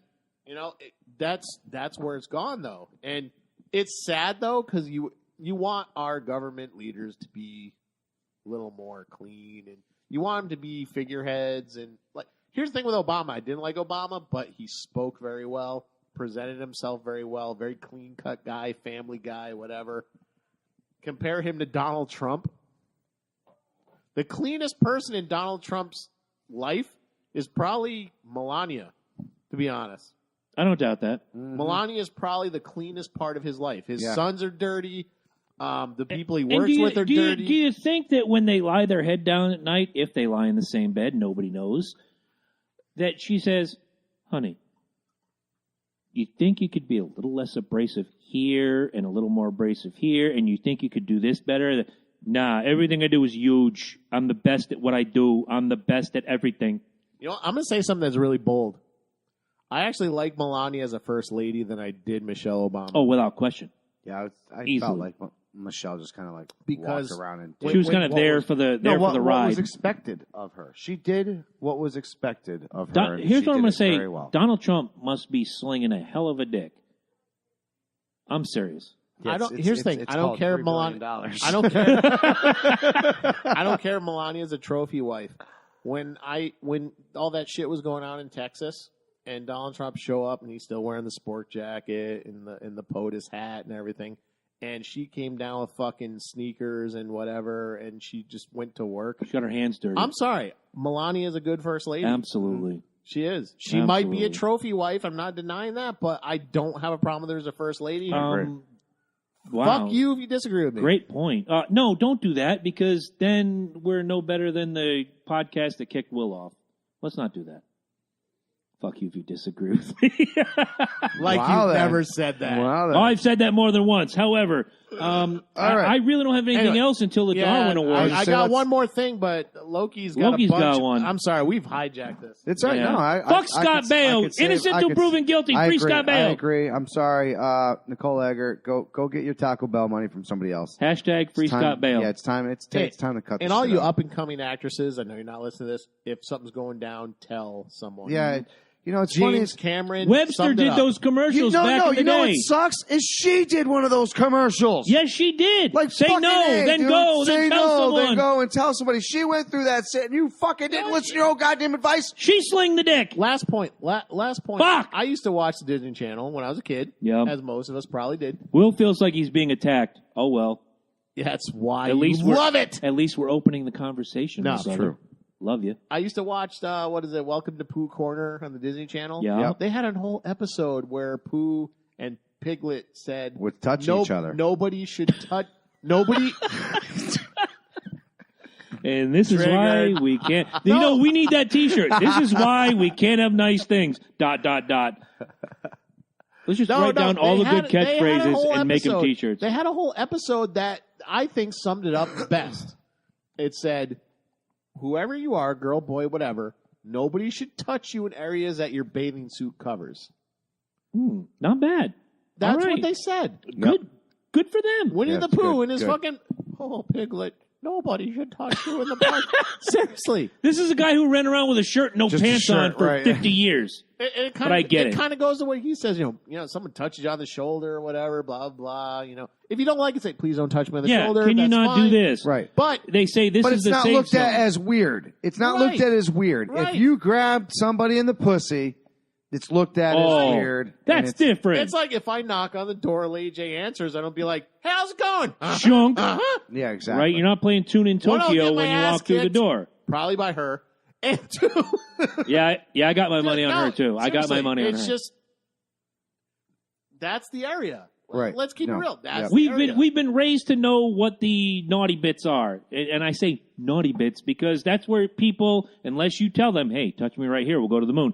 You don't touch them there. Right. And that's why people like Weinstein are fucking scumbags. Nobody's arguing that. No, because he stepped down. He ran away from the allegations. Unlike guys like Scott Baio and certain others who are standing up and saying, this is bullshit. I can prove it's bullshit. Thank you, fuck you, bye. And real evil happens when good men do nothing. So any of these celebrities shouting Me Too who knew what was going on, Oprah knew Weinstein. Any of these celebrities who knew what was going on, I'm going to say it. Fuck you. Reese Witherspoon worked for the Weinstein Company as early as as late. 4 Christmases was the last movie I saw with the Weinstein stamp on it. She knew, and she kept it quiet. And she's a star. And she was, at that point, mega star. What, you don't think there was a nice little shiny Mercedes-Benz in her driveway? Doesn't matter. Hot Pursuit was a bucket of suck. She still made $100 billion on it, give or take. That's the kicker. Some of these people were fine with it if it pushed them forward. Now that they are the most powerful people in Hollywood, which, here's the thing, I'm hoping this kind of goes on a curve. So all these people, all these producers I love now, it. Thank you. Go. All these producers now will look at this and be like, okay, if I fuck with this person now and they become famous, I'm fucked. Yep. Yes. Yep. Okay? So don't take advantage of little Susie who came off the bus from Illinois.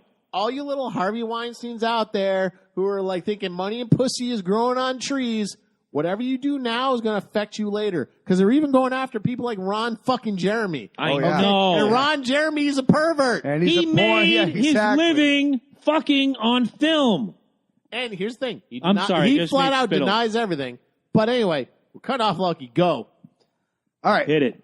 So we have going right back to now going right back. We're going back to this. We're going back to this because I said back in the beginning that we talked about Philly fans and we talked about how they were considered sports is lame. More pussy grabbing. No, I'm joking. some of the worst. Okay. Some of the worst. Yes. So here we go. Case Keenum. This is New York Post. 6 days ago. Now, obviously, we couldn't let you folks know about this last time. No, because it was the day after we recorded. Right, exactly. But do you know what's fucked up? What's fucked up? Case Keenum says, my family needed protection from Eagles fans.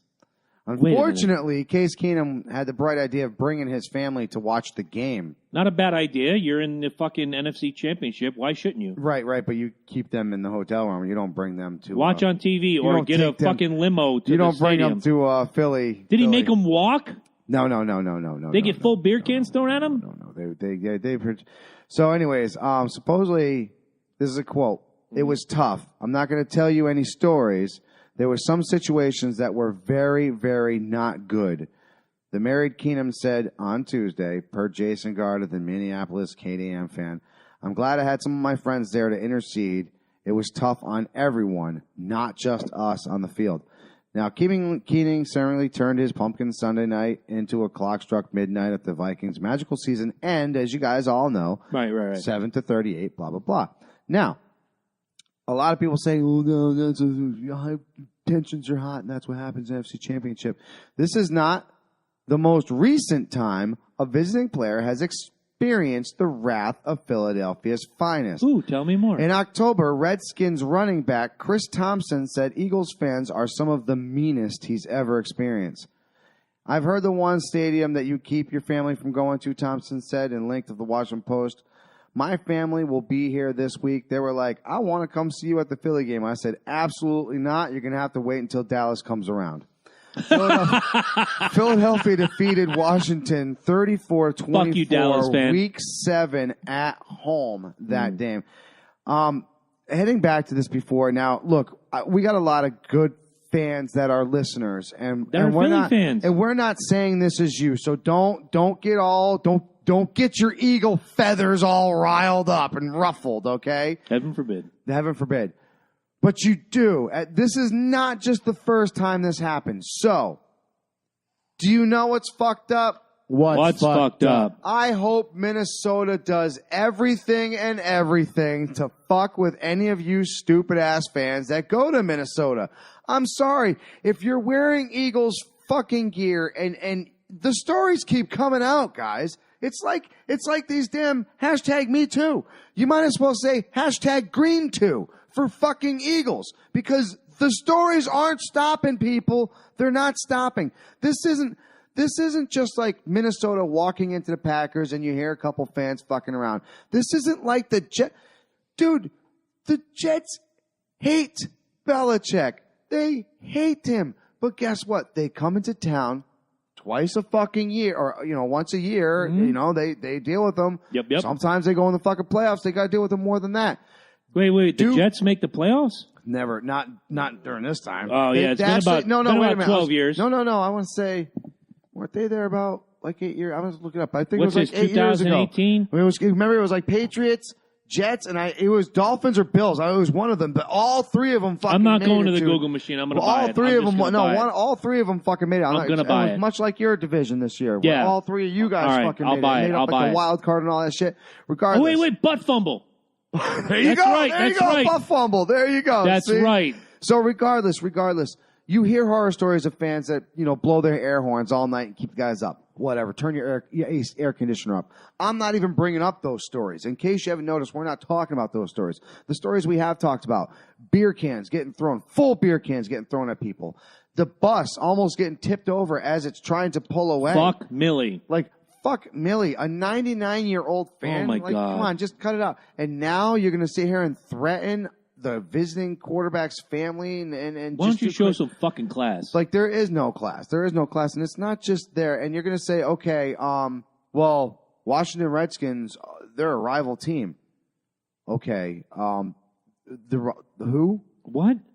They might have been like a rival team, but they're not a hated team. Okay, they're not like Dallas. Or they're not like when the Giants come rolling into town, your big brother. You know what I'm saying? Because when Giants come and roll into town, I can imagine how you treat those fucking fans. Because those two are like the fucking Red Sox and Yankees. How about you understand that the guy who's walking into the arena with his wife and sometimes with his kids or his girlfriend or whomever is a human being? How about... Just because they're wearing separate laundry doesn't make him a bad person. Nor does it mean you can throw shit at him. This is my biggest thing. Asshole. This is my biggest thing. This is my biggest thing.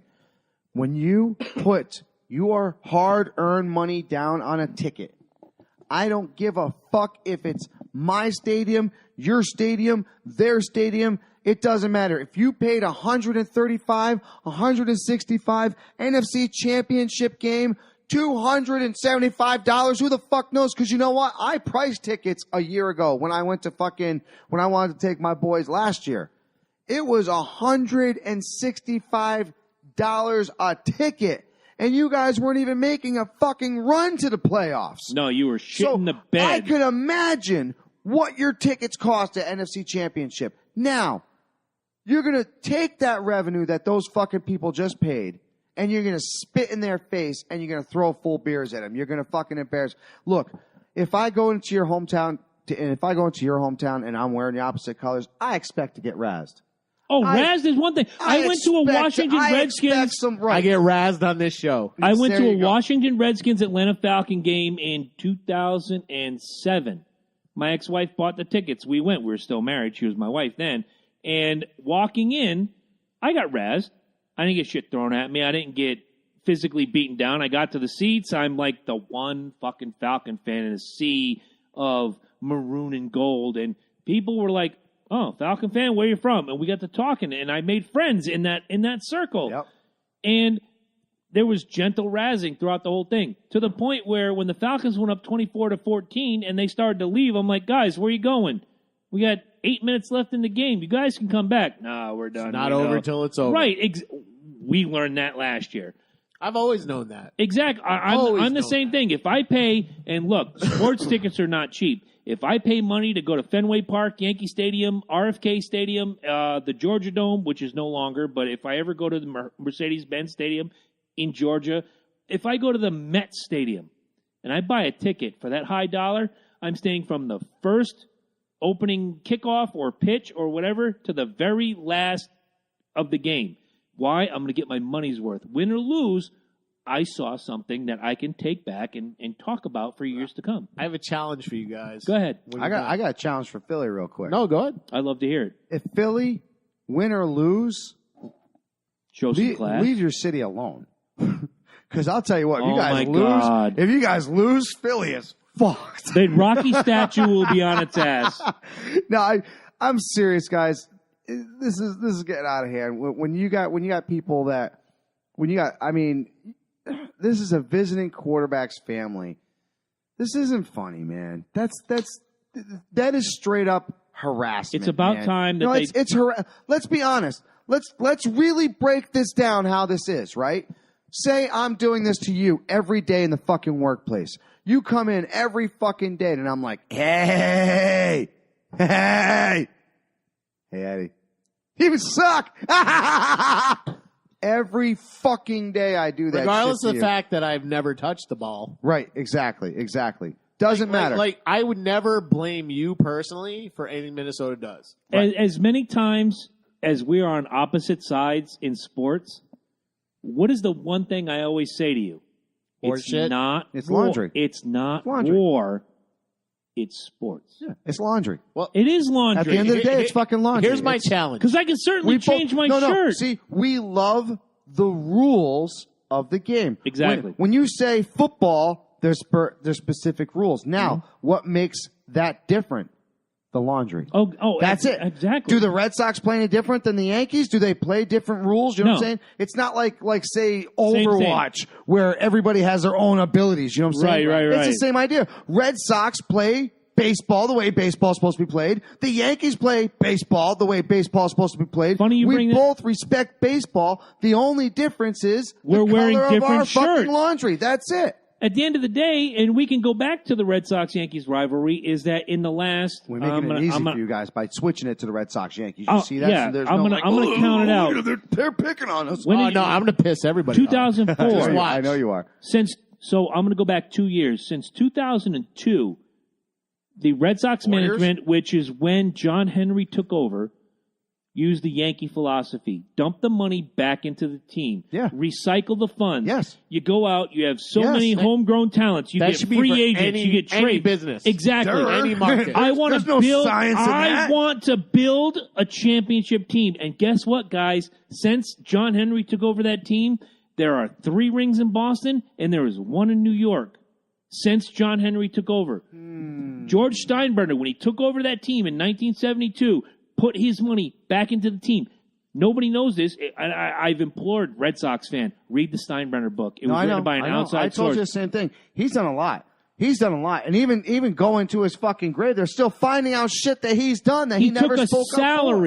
A salary. He didn't take the profits. He took a salary. He dumped the money back into the team. So when I hear Braves fan, or when I hear Orioles fan, or when I hear, I don't know, Twins fan. Rays fan. Yeah. You guys are the worst. You're the biggest fucking hypocrites in the goddamn... I'm sorry. You guys bought championships. First of all, thank you, fuck you, bye. Do your homework. They put the money back into the team. George Steinbrenner, his kids, his wife, everybody who worked in that office took a salary, much like you do every day at your job. Right. And let they me don't say go to this. work. They don't get paid. Exactly. Now, you were kind of hot when Damon left. Kind of hot. I was pissed off. Exactly. But if you, at your job, somebody came to you and said, hey, Mike, I'm going to give you the same job, and I'm going to pay you X amount more. And you work the same hours, do the same job, but I'm going to pay you X amount more. Do you absolutely, go? Absolutely. Johnny Damon did the same thing. Fuck you, Red Sox fan, that argues that point. Not this guy. No, I Fuck agree. you. Absolutely. That really does. Eat shit and die. Kevin Smith is watching. Thank you, Kevin Smith. Actually, I'm sorry. I love Mallrats, Yep, by the absolutely. way. Not that Kevin Smith, but I'm okay. putting out a challenge. Go It's ahead. going to challenge everything you believe in. Bring it on. And I've seen a lot of shit over the Super Bowl. A lot of fucking shit that's bullshit. Mm-hmm. And We have Darwin Awards coming up, by the I way. know, like, I've seen a lot of bullshit over the Super Bowl. And I've seen a lot of disgusting behavior over the Eagles fans. Mm-hmm. So I'm putting out a challenge to both of you. Sure. Because I know how you feel about division and all that shit. The Eagles do not deserve to win. And I'm a fond believer. I've learned this new philosophy where, like, where you stand with liberty, I will stand with you. I'm challenging you right now. Will you stand with me in the Super Bowl? I'm going to open this up to him first. See, the thing is, you don't want me to put on a jersey because then that's going to be I'm not asking. that's going to be instant death. If you I'm want, not- you might here's as well the- give me an Eagles jersey because that's a guaranteed win. I'm not asking either one of you to put on the jersey. I'm saying where you stand with liberty and what's right, I'll stand with you. The Eagles fans been disgusting. Oh, I agree. All right, you know They've what? been appalling. I they agree. do not deserve the win. I agree. I know where you're going, and I'll answer this Here's first. the thing. Falcons play the Super Bowl, deserve the win. They didn't If win, they though. want, they didn't win, but they deserved it. They fought. They went in They fighting. deserved to win. The They fought till the end. You know the what? fans deserve the win. I was going to say, Minnesota. You guys were very humble. Gracious in defeat. You have to be. No. You were humble going into it. Yeah. When you guys won to go into the Super Bowl, there was no, or even just the NFC champ. There was some, but not a lot. I'll give you that. There was some, but not a lot. There's some hardcores that were like, fuck New England, and we're going to go in there. I'm talking about you no. did not treat the other NFC champ. Oh, the absolutely other not. NFC team was not No, treated you'll never see anywhere that. what you heard. You'll never see These that. horror at stories. Look at me. These I was horror stories that we're screaming pulling for up. Minnesota. I was screaming for Minnesota. I wanted Minnesota in the Super Bowl. I wanted real fucking football with real fucking teams. I'm going to answer your question. So I'll what be- I'm saying is, like I said, like the Eagles fans been disgusting. Disgusting. I'll be the first I don't to- even know how you can even tolerate it. They're a disgrace to the division. I'll be the first to Disgrace. answer They're a your disgrace question. to the sport. I'll be the first You to really answer wanna your break it question. down. So at this point. that's why I'm putting the challenge to you. Will you stand with me Earlier in the show, to I said... show them what's right? All right, What so needs to here we happen. go. Here we Earlier go. in the show, I said, I don't care who wins, as long as I get a good game, because that's what the Super Bowl is all about. But your challenge is intriguing. No. And here It's what- is my we talk answer about what's to right, your challenge. What's Go ahead. right, Ready? what's legal. I'm asking you to stand Before I stand said with me. Eagles, and I gave it to the NFC, and you all know how I feel about that. I know. I am NFC. The whole world. There's only Oh, one yes. team in the NFC I really will never root for, and we know. But here it is. Quick impression for you. Call, bang, fuck, I'm dead. That's a Crow reference, motherfucker. Nice. I stand with him. I am Blitz going to for go. 6. I'm going all in. New England Patriots. This is not a knock to our Philadelphia fan friends. This is, like Eddie said, decency versus filth. I'm going full in, red, white, and blue. Fix your all the way. house, and I'll fix mine. But the Eagles need to die. Wow. I'm not going that far. No, I will. Die, Eagles, die. Die, Eagles, die. I will rip every Eagle Well, and every other Autobot until the 6th ring is. Anyway. Yikes. No, I'm serious. Eddie's hot. No, I'm serious. I've seen it. I've read the articles. You've seen the video. I just gave you another one. It's intolerable. It is. It's disgusting. And I'm not just saying that because I'm a New England fan. I am a New England fan. I like to see him win. But I would love to see them win against the Vikings. Or I'd love to see him lose against the Vikings. Because I'm just like, oh, my God, they did it. You did it. Like, exactly. I wanted that moment. The moment's been robbed. The people who support the Eagles are shit. Yeah. I'll say this. Stand with New England, and you stand with liberty and sportsmanship. We're on it. As ironic as that sounds. We're united. We're like the Shield right now. 3 fists in the middle. You see my point, though. Darwin Awards. Who wants to lead Darwin? No. Darwin Participation Awards. Oh, that's right. Millennial Participation So how Awards. are we gonna like throw all our ideas out there? Let's throw them out there, and we'll pick a winner. Pick one, right? Yes. Okay. All right. Who wants to lead? Well, I'll take it. Go right ahead. Go ahead. I got no nominations, so go. All okay, right. so my nomination is it's not an individual; it's a group. Same with me. Eagles fans. Wow. They get the Darwin Award. Winner! You might have just hedged your bet just a little bit. And I didn't even know this conversation was going to happen. I knew we were going to I need a beer. It's I bullshit. knew we were going to have the Darwin. I didn't know it was going to happen either. I'm just so fired up about the bullshit that I honestly, I actually wrapped my head around it. I literally thought, I don't understand how Loki and Jabroni can even cater to the Eagles. That was the point I was going to make. You know, we had that discussion about how do you root against your conference, your NFC, and I told you there's one team I can never, ever, ever root for, and that's the Saints. When the Carolina Panthers went, I rooted for them. When the Tampa Bay Bucks went, I rooted for them. Every NFC team that has gone, I've rooted for them. I can't do that this time. See, the shitty part is when the Packers went against the Patriots, I rooted for the Packers. Here's the thing. Mike Friend is here, Packer fan, online right now. Here's my philosophy, and Loki may agree, disagree, blah, blah, blah. But when the sportsmanship is good, I get it. Exactly. Absolutely. How was it last year, Absolutely. Ed? Did I give you any Great shit? Football. No, Great razzing. Oh, my God. Like Razzing. we said, razzing. Oh, yeah, it was Y'all different. understand there's the razzings going on. When you now, Yeah, right? If you take that to the step too far, that's on you. That's Did I ever throw a full beer can at you? Listen, if you carried the ball and fucked it up for the whole Falcons, I could fucking You could fuck give with me you shit. forever. If you were the quarterback for the Falcons or whatever, blah, blah, be like, well, you didn't win this Super Bowl. That's different, dude. You're fans. You're fan. And you called it. You know what? Let's call out called it, Saint too. fan right now. I did at the start of the fourth called it. quarter. You're absolutely right. I said the collapse is coming. I did. I thought it was over. 1000%. I was all set to pop the Yes, champagne. you did, and I told you. And I was more than willing to pop the champagne. Dude, I was hoping I would pop the champagne for you because you deserved it. That game was lost. I love the Patriots. I wanted apparently to we did it because the team played like garbage. on our side. Yeah, On our side, the red and black. You can Give me a second, Ed. Yeah, go ahead. On our side, we got beat in 18 minutes and 34 seconds. Go back and check it, kids. I am right.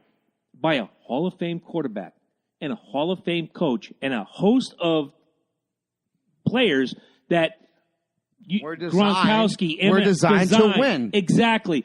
And they are the kings in capital letters of fourth quarter comebacks. That's the team we lost to. We didn't lose. No offense to your team because you got all the tools. I told you that's a team of destiny, and next year we're going to see the Minnesota Vikings do a lot of great things.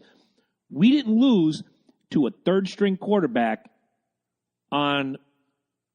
I don't want to call it a trick play, but it was a last resort play. It's called Seventh Heaven. Where exactly? I remember the name of that, Seventh Heaven. You deserve it, though. Exactly. It'd be like people make excuses. Well, because this, that, and the other thing. I've made excuses, and I'll tell you right up. What was beating the Patriots? The running game. We went up 28-3 on the running game. What did we not do in the fourth quarter? The running Run game. it all. We ran once. Once. We forgot what was beating the Kings of the Mountain, Maybe and we lost. Maybe it's because I'm a casual fan. You guys are hardcore. Like, there's no doubt you love your football. I'm a casual fan, with the exception of the Giants. They're going to be nasty next year. And the Bears, Giants are going to be looking good. I don't mind losing. Like, seriously, if I lost to Minnesota, I'd be more than happy to pour the champagne because I'd be like, Mike wants this. Mike deserves it. And when you say if he did it, they'd beat the best. And when you say you were beat ready, the best. Exactly. you were ready to pour that champagne at the end of the third quarter. I bought the champagne. I know. I could poured not. my own champagne. There was nothing I could say except, nope, the fourth. And that whole year, you all heard it. This team collapses, et cetera, et cetera, et cetera.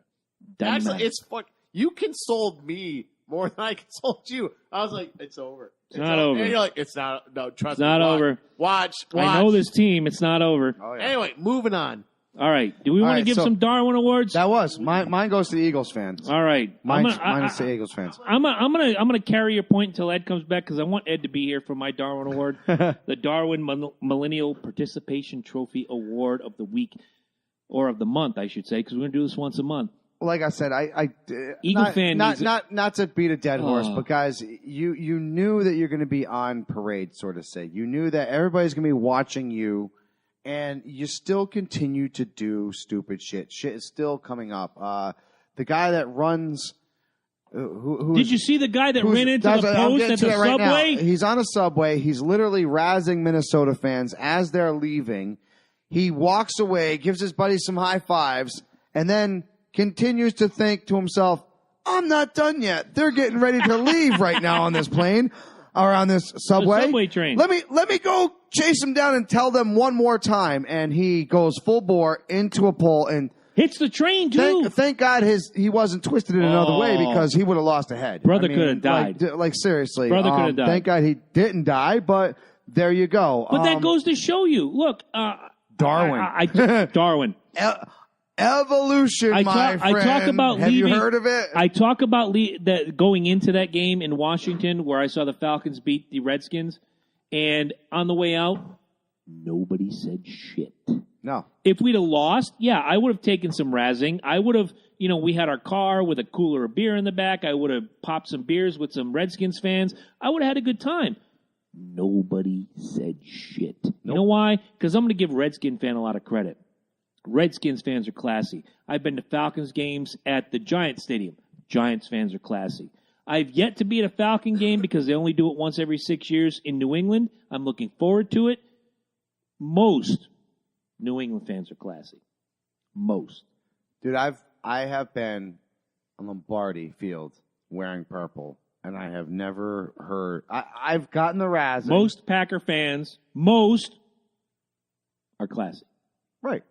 Yeah, you get bullshit. Because I guarantee if you Yeah, and I the took same a plane in next year or the year after, whenever Atlanta comes back to Minnesota, and you're in your purple and I'm in my red, and we walk and we're next to each other, carrying a cooler, in lockstep, what are they going to say?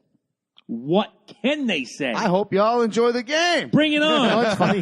Tag team champions of the world. We'll powerbomb your ass into your own car. I think I said this before, but like I razz. Mike Friend says it best because we watched a game together. Packers fans will buy you a beer. Doesn't matter, win or lose. Yep. And we watched a Falcon-Packer game together, and he brought the beer, and I brought the food, and we had a great time. It's in the cheese. Good on him. I have met 6 bitch-ass Packer fans in my life. No, I'm serious, and I'm being dead serious when I say this. 6 bitch-ass Packer fans. Do you know where all of them were from? Connecticut. Exactly. Bingo. Right from this fucking fine state of Connecticut. All right. Every fucking piece of shit Packer fan I knew was from Connecticut. As much as it's funny. As much as I razz NASCAR, and Chris knows I razz NASCAR content. Yet he produces the best NASCAR podcast of all time. I heard about that. C&J Speedway Review. Check it out on YouTube Wednesday nights. Because you either go hard or you go home. Exactly. But as much as I razz NASCAR, like when I went down to Talladega, probably the one professional NASCAR race I ever went to in my life, the one time I went there, I was wearing the Toyota garb or whatever. Everyone was cool about it. Of course. And that was like the first year that Toyota was in NASCAR, and people were skeptical about it, like, oh, it's an American fucking thing. Yeah, it was hysterics. There were a lot of people that couldn't understand that 90% of the Toyotas are built right here. Kentucky. Yeah. The Camry, which is in NASCAR, Right. is Kentucky. Exactly. And what did we talk about 3 weeks ago when I asked Corey, by the way, Corey Huffnagel, co-host on C&J Speedway Review. Fantastic co-host. I asked him, I said, what is it going to take to stop Toyota's dominance? Because Toyota this is now 14 years running that Toyota's been in NASCAR, and they figured it out. They've owned shit. It's time for Ford, Chevy, and Dodge, or whoever wants to field a team in NASCAR. It's time for them to figure it out. It's I'd like to see much like the I'd like to see Patriots. Pontiac come back again. Wouldn't that be great? The number I miss 27 Pontiac. Kodiak Pontiac. No, I gotta baby. be honest. My first car was a Pontiac. I miss the Pontiac style. I really do. It's great. But no, Poor old nice man thought it was a Cadillac. to your point, I was waiting for him to turn white, dude. I was so waiting for him to turn fucking white. I heard poor old. I'm like, don't do it. Don't do it. Don't do it. Listen, if you haven't listened to C&J Speedway Review Wednesday night, kicked off iHeartRadio. But anyway, Mike friend, go like C&J Speedway Review on Facebook right now and get ready for tomorrow night's episode. Oh my god. no, but seriously, when here's the thing that I'm kind of glad it happened because a lot of people when Toyota and Honda and all those companies move over here, you gotta understand they become American companies, And they really employ do. American people. Exactly. They employ American people because Japan can only export so much. Japan is 1/8 the size of our country. Right. They can only export so much. Do the so math. Toyota is as much American company as it is a Japanese company. Exactly. And they do it better.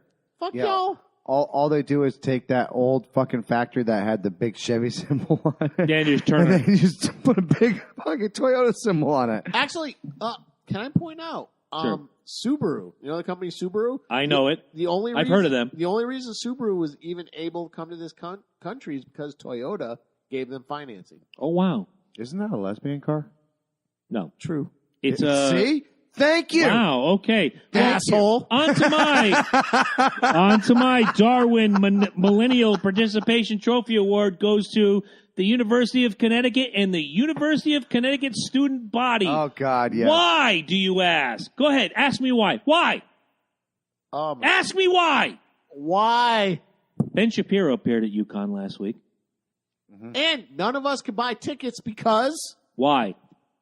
we were banned because they did the student body did not want us to hear the hateful things he says. That's not why I'm giving them the award, but that is I wanted to go. I'm saying their reasoning. Oh, yeah. I wanted to go. I would have gone. Yes.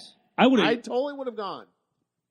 What UConn did and what UConn students took advantage of the next day was counseling for anyone that was offended by Ben Shapiro's speech. Now, I said it at the top of the program, I said it at the middle of the program, and I'm saying it now. A discussion involves two sides. You may not agree, but you have to listen. You have to listen. Actually, you don't even have to listen. Just don't go. You don't have to go. Right. Just don't if go. If the movie theater down the street from your house is playing Terminator and you don't want to see Terminator, don't fucking go. If CBS is playing the Grammys and I don't want to watch the Grammys, guess what? My thumb is not going to click fucking CBS. Hell, if my girlfriend is upstairs watching her show and I don't want to watch it, you don't I have come to downstairs and I put my game on. There you go. I have a gaggle of books, one of which I brought here tonight while we were waiting for everybody to convene. If I don't want to watch what my girlfriend is watching, guess what? I go in the other room and I read a fucking book. Don't go. But to offer counseling because Ben Shapiro might say something that could educate you, because Ben Shapiro might say something that you don't agree with, this is the fucking full-on wussification of America. Fuck you, UConn.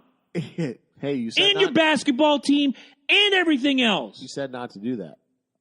Not to do what? Anyway, as Ben Shapiro puts it, go Duke. If a I welcome. If a 5'9" Orthodox Jew threatens you, you have bigger problems than the shit he's saying. I'm not. Yes. That is what he says. I welcome any UConn student Yes, I or UConn administration member to talk to me.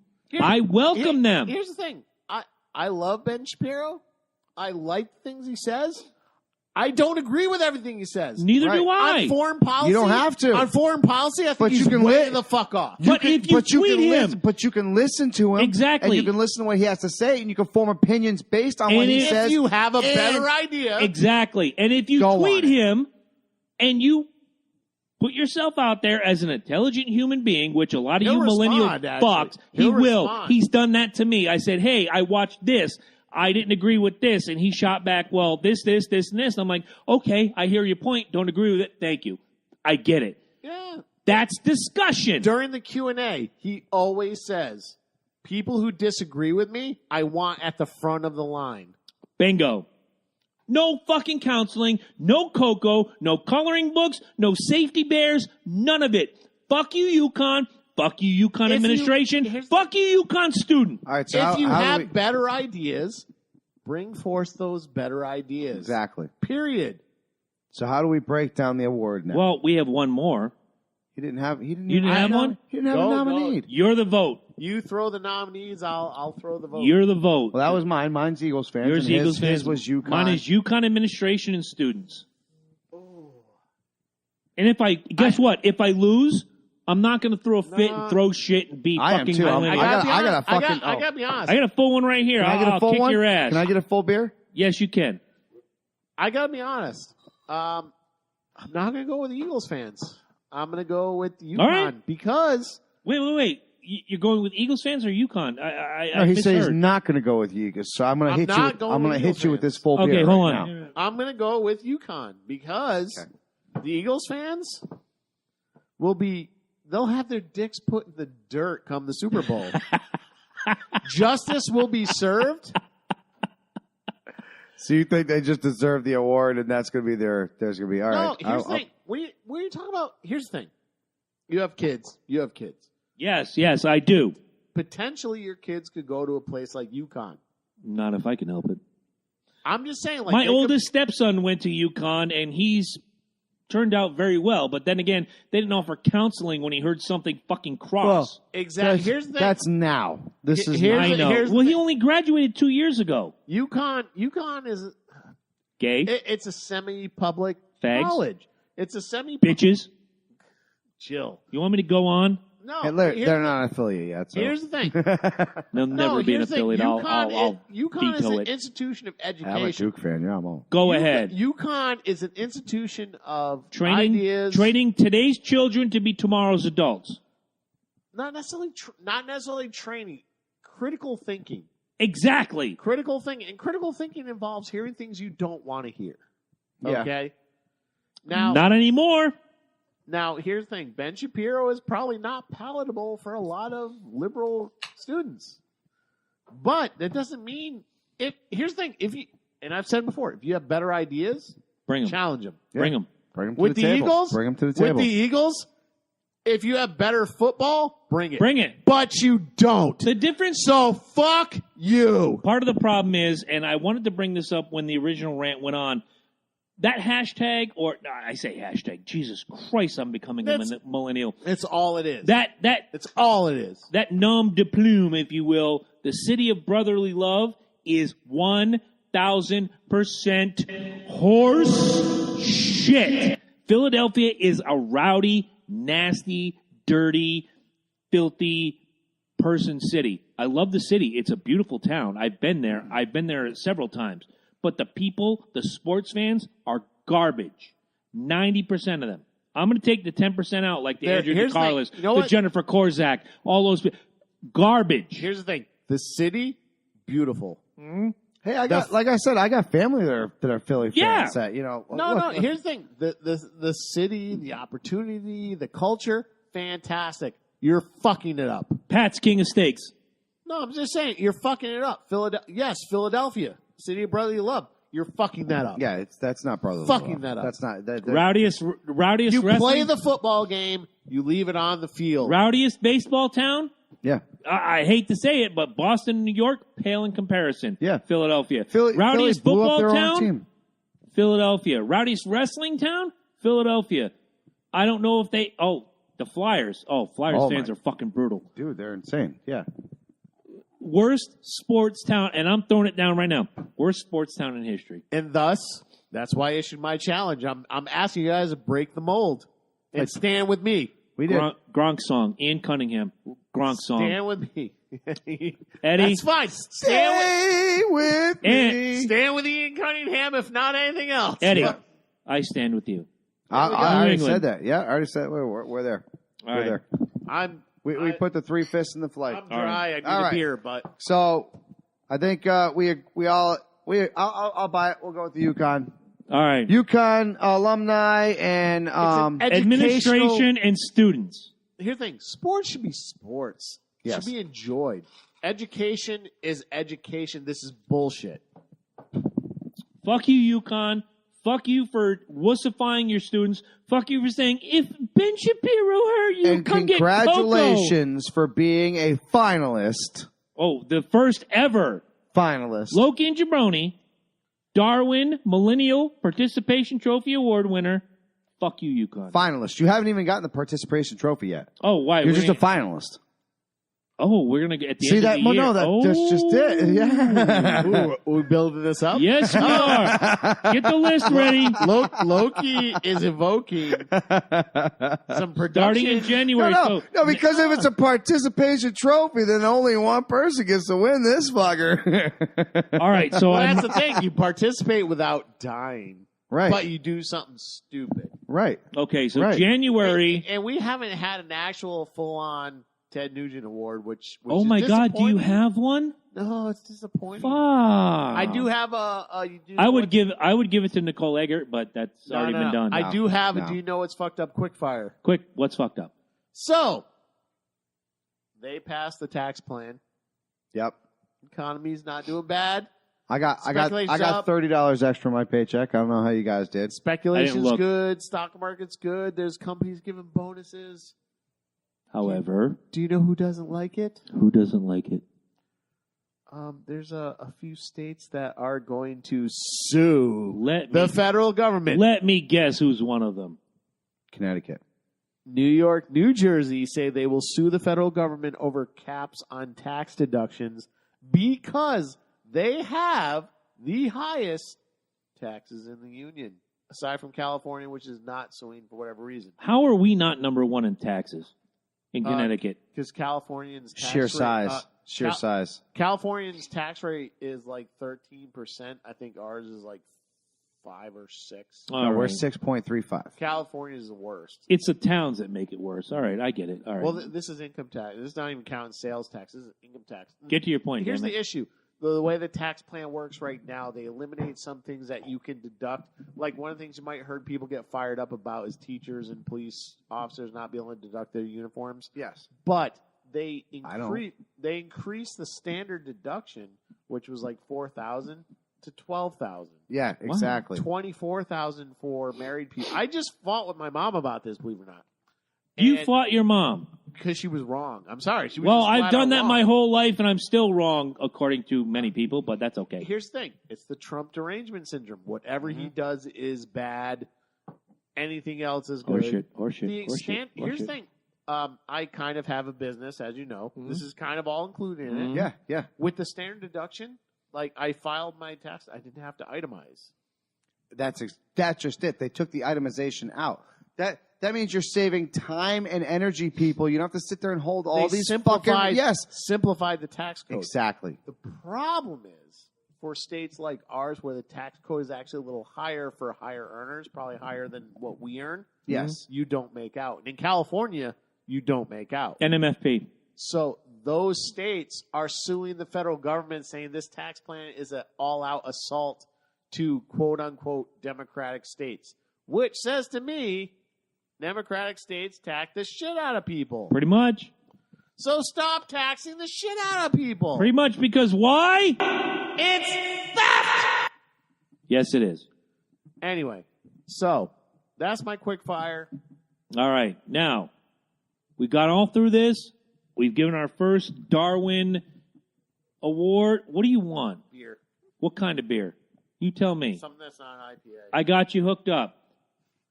It's like a light. Yeah, that's the only right. thing that's in there. Oh no, he's got You want the light at the end of the... we got the wheat. Oh, he's got the wheat beer. He's got the wheat beer that's Wheat still beer. in there. But before I Liquor go... before beer, never fear. Before I go and grab it, I want to say the most famous words in podcast history. Falcons are the greatest team. Anyway, no. Eddie, roll that beautiful bean footage.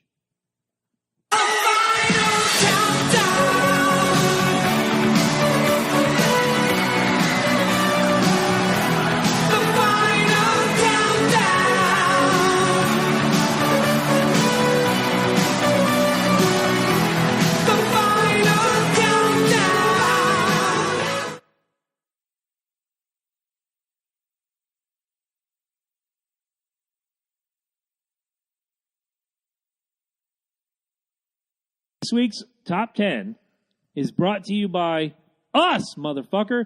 You know why? Because it's all us that do this for you each and every week. And if you want to donate and be a part, we could add you to what we would like to call the producer list. There's one executive producer, but there could be several producers underneath. www.patreon.com/Loki and Jabroni. Live the dream. Donate just a little bit, $1 a week, $1 a month, $5 a week, $5 a month. Hell, you could take Sasha for a walk. You could do whatever you want. You could come and hang out with Jabroni and listen to metal all day. You could do our lawns. Full disclosure. Go ahead. Full disclosure. I know the bonus content hasn't been great. Let's keep it real. No. We're going to work on that. Yeah. We're going to work on that. Doing more bonus shit for you. We did a bonus to do bonus shit though. What we need to do is make the show 90 minutes again. So that the bonus way, shows? The show. No. Here's the thing. The show is itself. 90 minutes. Right. But what we do is we go live you're for blah killing blah me, blah, Saj. blah. You know what I'm saying? We should make it a certain time that we got to end it to make sure that we get bonus content in every week. But sometimes figure we it go out. long because the subject matter deserves Right to go now. long. Like right now. Like There's no bonus content tonight. We'll work it out. We know the bonus content hasn't been great. We've been doing a disservice to the patrons, and I know this. It's going to work out. Those of you that have been donating, you're going to get some shirts. Yes. I'm going to get shirts out to you. That's all I got to say. We're going to work on the bonus content. We might have to do bonus content on another day. You know, here's the thing, and maybe I'm speaking out of line here because you are the producer. You're the guy with all the technical gimmickry, and your team. But We're a team. maybe the bonus content would come in a show that we do, the three of us, that doesn't go out to the general public, iTunes, Google Play, Spotify. Or we just sit around and have Music. this meeting without being online. Exactly. Well, here's the thing. And we do something that's special. I'm making a commitment to the fans. I feel you. I like it. Last year we did one bonus episode. Actually, we did two. No, we did. We one. did 13 Reasons Why, and the C&J Speedway review was a bonus. Well, the CJ Speedway was a promo. I get it. And it's doing well. And hopefully we can get that in podcast form too. This season is going to be great, by the way. And I've got your driver picked out. I don't want to tell you. You'll find out on Daytona Sunday. Oh, thanks. You kind of fell off. Dale Jr. retired. I put you on the spot, and you said, gee, I don't know. I picked you out a driver, and I think you're going to like it. Let's keep it real. One of the reasons why we're not allowed but we're not able to do a lot of bonus content is Loki is the busiest motherfucker. Oh, without question. You've met in your entire life. Oh, my God. Not only is he doing the show, he's raising 2 teenagers. Oh, my God. He's supporting the household. I'm assisting with the 7-year-old. You know, Oh, yep, a third child. he's assisting with a 7-year-old. This pupper. He is also doing karaoke at 2 venues. Yep. Which he's looking to retire from. I am, actually. I am. 'Cause I need and his equipment is available for purchase. Yep. I just started my 3D business, my 3D printing business, which... Right. We're going to do more gaming stuff. We've been talking about doing. Yes. We're going to do a lot more gaming stuff. Did you already drink that whole beer? No, it's in the glass. Oh, okay. Glass, man. Oh, my God. Freaked me out. I'm not that bad. Kind of. Nobody can beat you, the Kung Fu Master. That's true. That is true. So it's not that we don't. It's not that we don't want to do this bonus content. We want to do so much that our schedules won't allow. And it really comes down to, like you said, time. It comes down to time. If we can carve out something once a month where we can give the Patreon donors what they deserve in a once a month 90-minute deal, or even if we did an hour deal. Fantastic. If we did it on Google Hangouts where we're all in our... Well, I could easily... I'd say if you wanted to do something like that, absolutely. That'd be a great idea. Well, we'll Instead get of doing once a month, give them something good. Sure. That only Patreon donors can get to. Like I said, we'll figure it out. Like right now, and Loki's got a big move coming up. Yeah, he does. We got a big move coming up. The Valhalla Studios is moving. Big move coming up. Valhalla Studio is moving, and we may or may not, depending on logistics, have to take a week or two hiatus. But there'll still be audio. The new Valhalla Studio will be in effect before you know it. And we're going to have a great time there, and it's going to be amazing. And once everything is set up, we'll be back on video. If you guys are going to miss us on Facebook, pobrecito, which is Spanish for poor baby, deal with it. We love you. No. We're going to go back to old school. Chime in. Right? Tell us how much you hate it. Or donate to fucking www.patreon.com. Exactly. Help us get the soundproofing so we can build the new studio in the new location. We're going to build it one way or another. It's going to be there. We'll figure it out. I think you're going to love the location, All right, Ed. So here we go. Okay, so, top 10. Moving on. So today, to keep it up with It's Fucked Up, This better not suck. I decided to do something fun. It's going to suck. This is the top 10 celebrities you didn't know were really superheroes, complete with their alter egos. Oh, shit. This might be Kurt good. Russell, number one. Show's over. Bob Backlund. Jesus. Already? No, not Jesus. Here we go. He's quiet. I think I was right. Number 10, Kim Kardashian as the alter ego Plastic Girl. You saw that one coming. I know you did. That's good. Number 9, Tom Hanks, the ageless one. Okay. Wow. Literally. Right. She was shocked, too. I know. She was shocked, too. She's probably watching Stranger Things right now. But Number 8, John Travolta, Captain Hair Club. Oh, wow. Okay. Number 7, Rosie O'Donnell, Thunder Chins. Ooh. Come on. I like it. Number 6, Paul Giamatti, the rat with 2 T's. True. So true. Nice. Number 5, Gary Busey, Agent Gingivitis. Wow. Okay. I can see this is deteriorating as we go along. Number 4, Samuel L. Jackson, the motherfucking truth. Okay. I'll buy it. What? Because The truth? The motherfucking truth. there's other people that claim to be the motherfucking truth, and they're wrong. No, But Samuel they L. don't. Jackson, Samuel L. Jackson is the motherfucking liar. truth. Don't do it. No, Don't. there's the truth and there's the motherfucking truth. Samuel L. Jackson is the motherfucking truth. Number 3, Kanye West as the mean muggler. Always got that. No rested. love for Eddie. No love for Eddie. Leave Kanye alone. Leave Kanye alone. Number 2, Donald Trump as the master in Cheeto. Nice.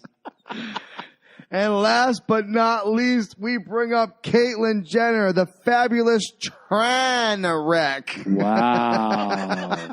Give it up for Loki. That was good. I got to work hard next week. Wow. I got to work hard next week. Guys. Bro, you pulled the backup brain for that shit. No That was shit. good, right? If you're not watching us live, I want to tell you, we have some fabulous deals going on. If you go to www.cafepress.com/Logan Jabroni, you can get There's your real superheroes official, out there in this world. I believe it. And these are them. You can get some great deals. WWE is offering a T-shirt deal. Ed, tell them about it. Yeah, there's a T-shirt deal going on. I believe it's waiting for the scroll to go by. Do what you gotta do. I might have to buy one of these tomorrow. Today, only WWE fans can get one T-shirt. Get one for was it $5? I think it is. Buy one, get one $5. Buy one, get one $5. Yeah, That's Not a bad. Go to our Facebook group. Click the link. I think it's pinned to the top. Pinned to the top. WWE link, and you can take advantage of it. Like anytime you shop at the WWE shop, it kicks us a little kickback. We are affiliate with the WWE. We are affiliate with the WWE And that's network. that's Facebook. Yes, Yes. it's on Facebook right now. The website is down. I'm still working on it. What up, Mark? The website will be back up, bigger, better, badder. To quote the WWE. Can we get pictures taken? Eventually, we'll get pictures taken.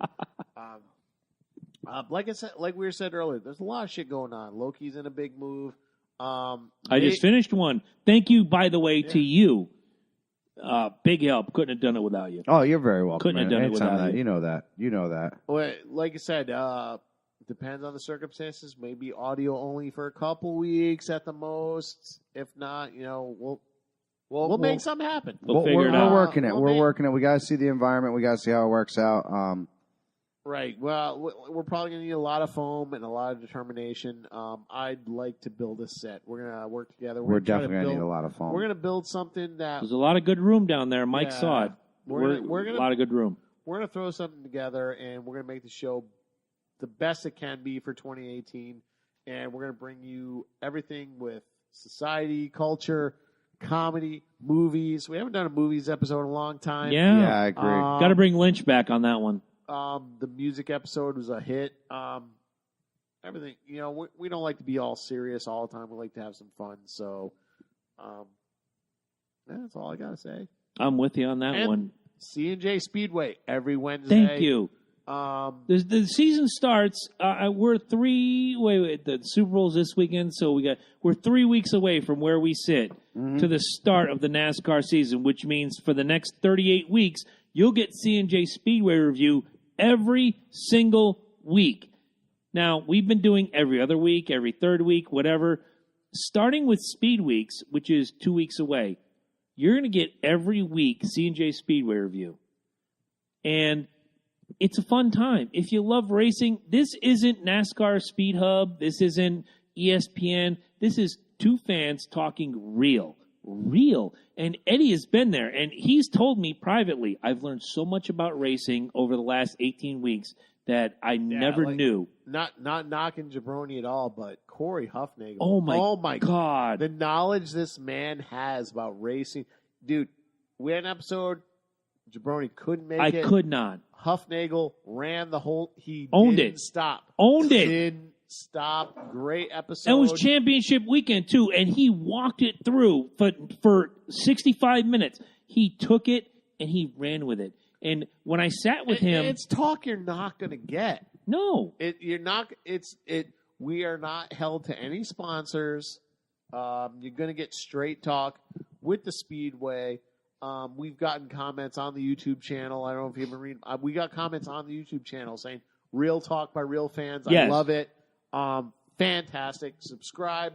Push the channel. Tell your friends. Yeah, push the channel. One of the things I love about it is when I sat with Corey in the stands at New Hampshire Motor Speedway this past July, and he was doing his live feed on NASCAR IndyCar Central, and I started talking to him, and he's like, oh, you're a podcaster? Well, let me interview you.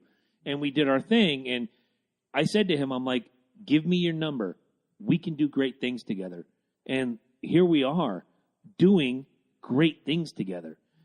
Corey is a fantastic addition to the Focus Digital Network. Corey is a fantastic, he is the stat guru.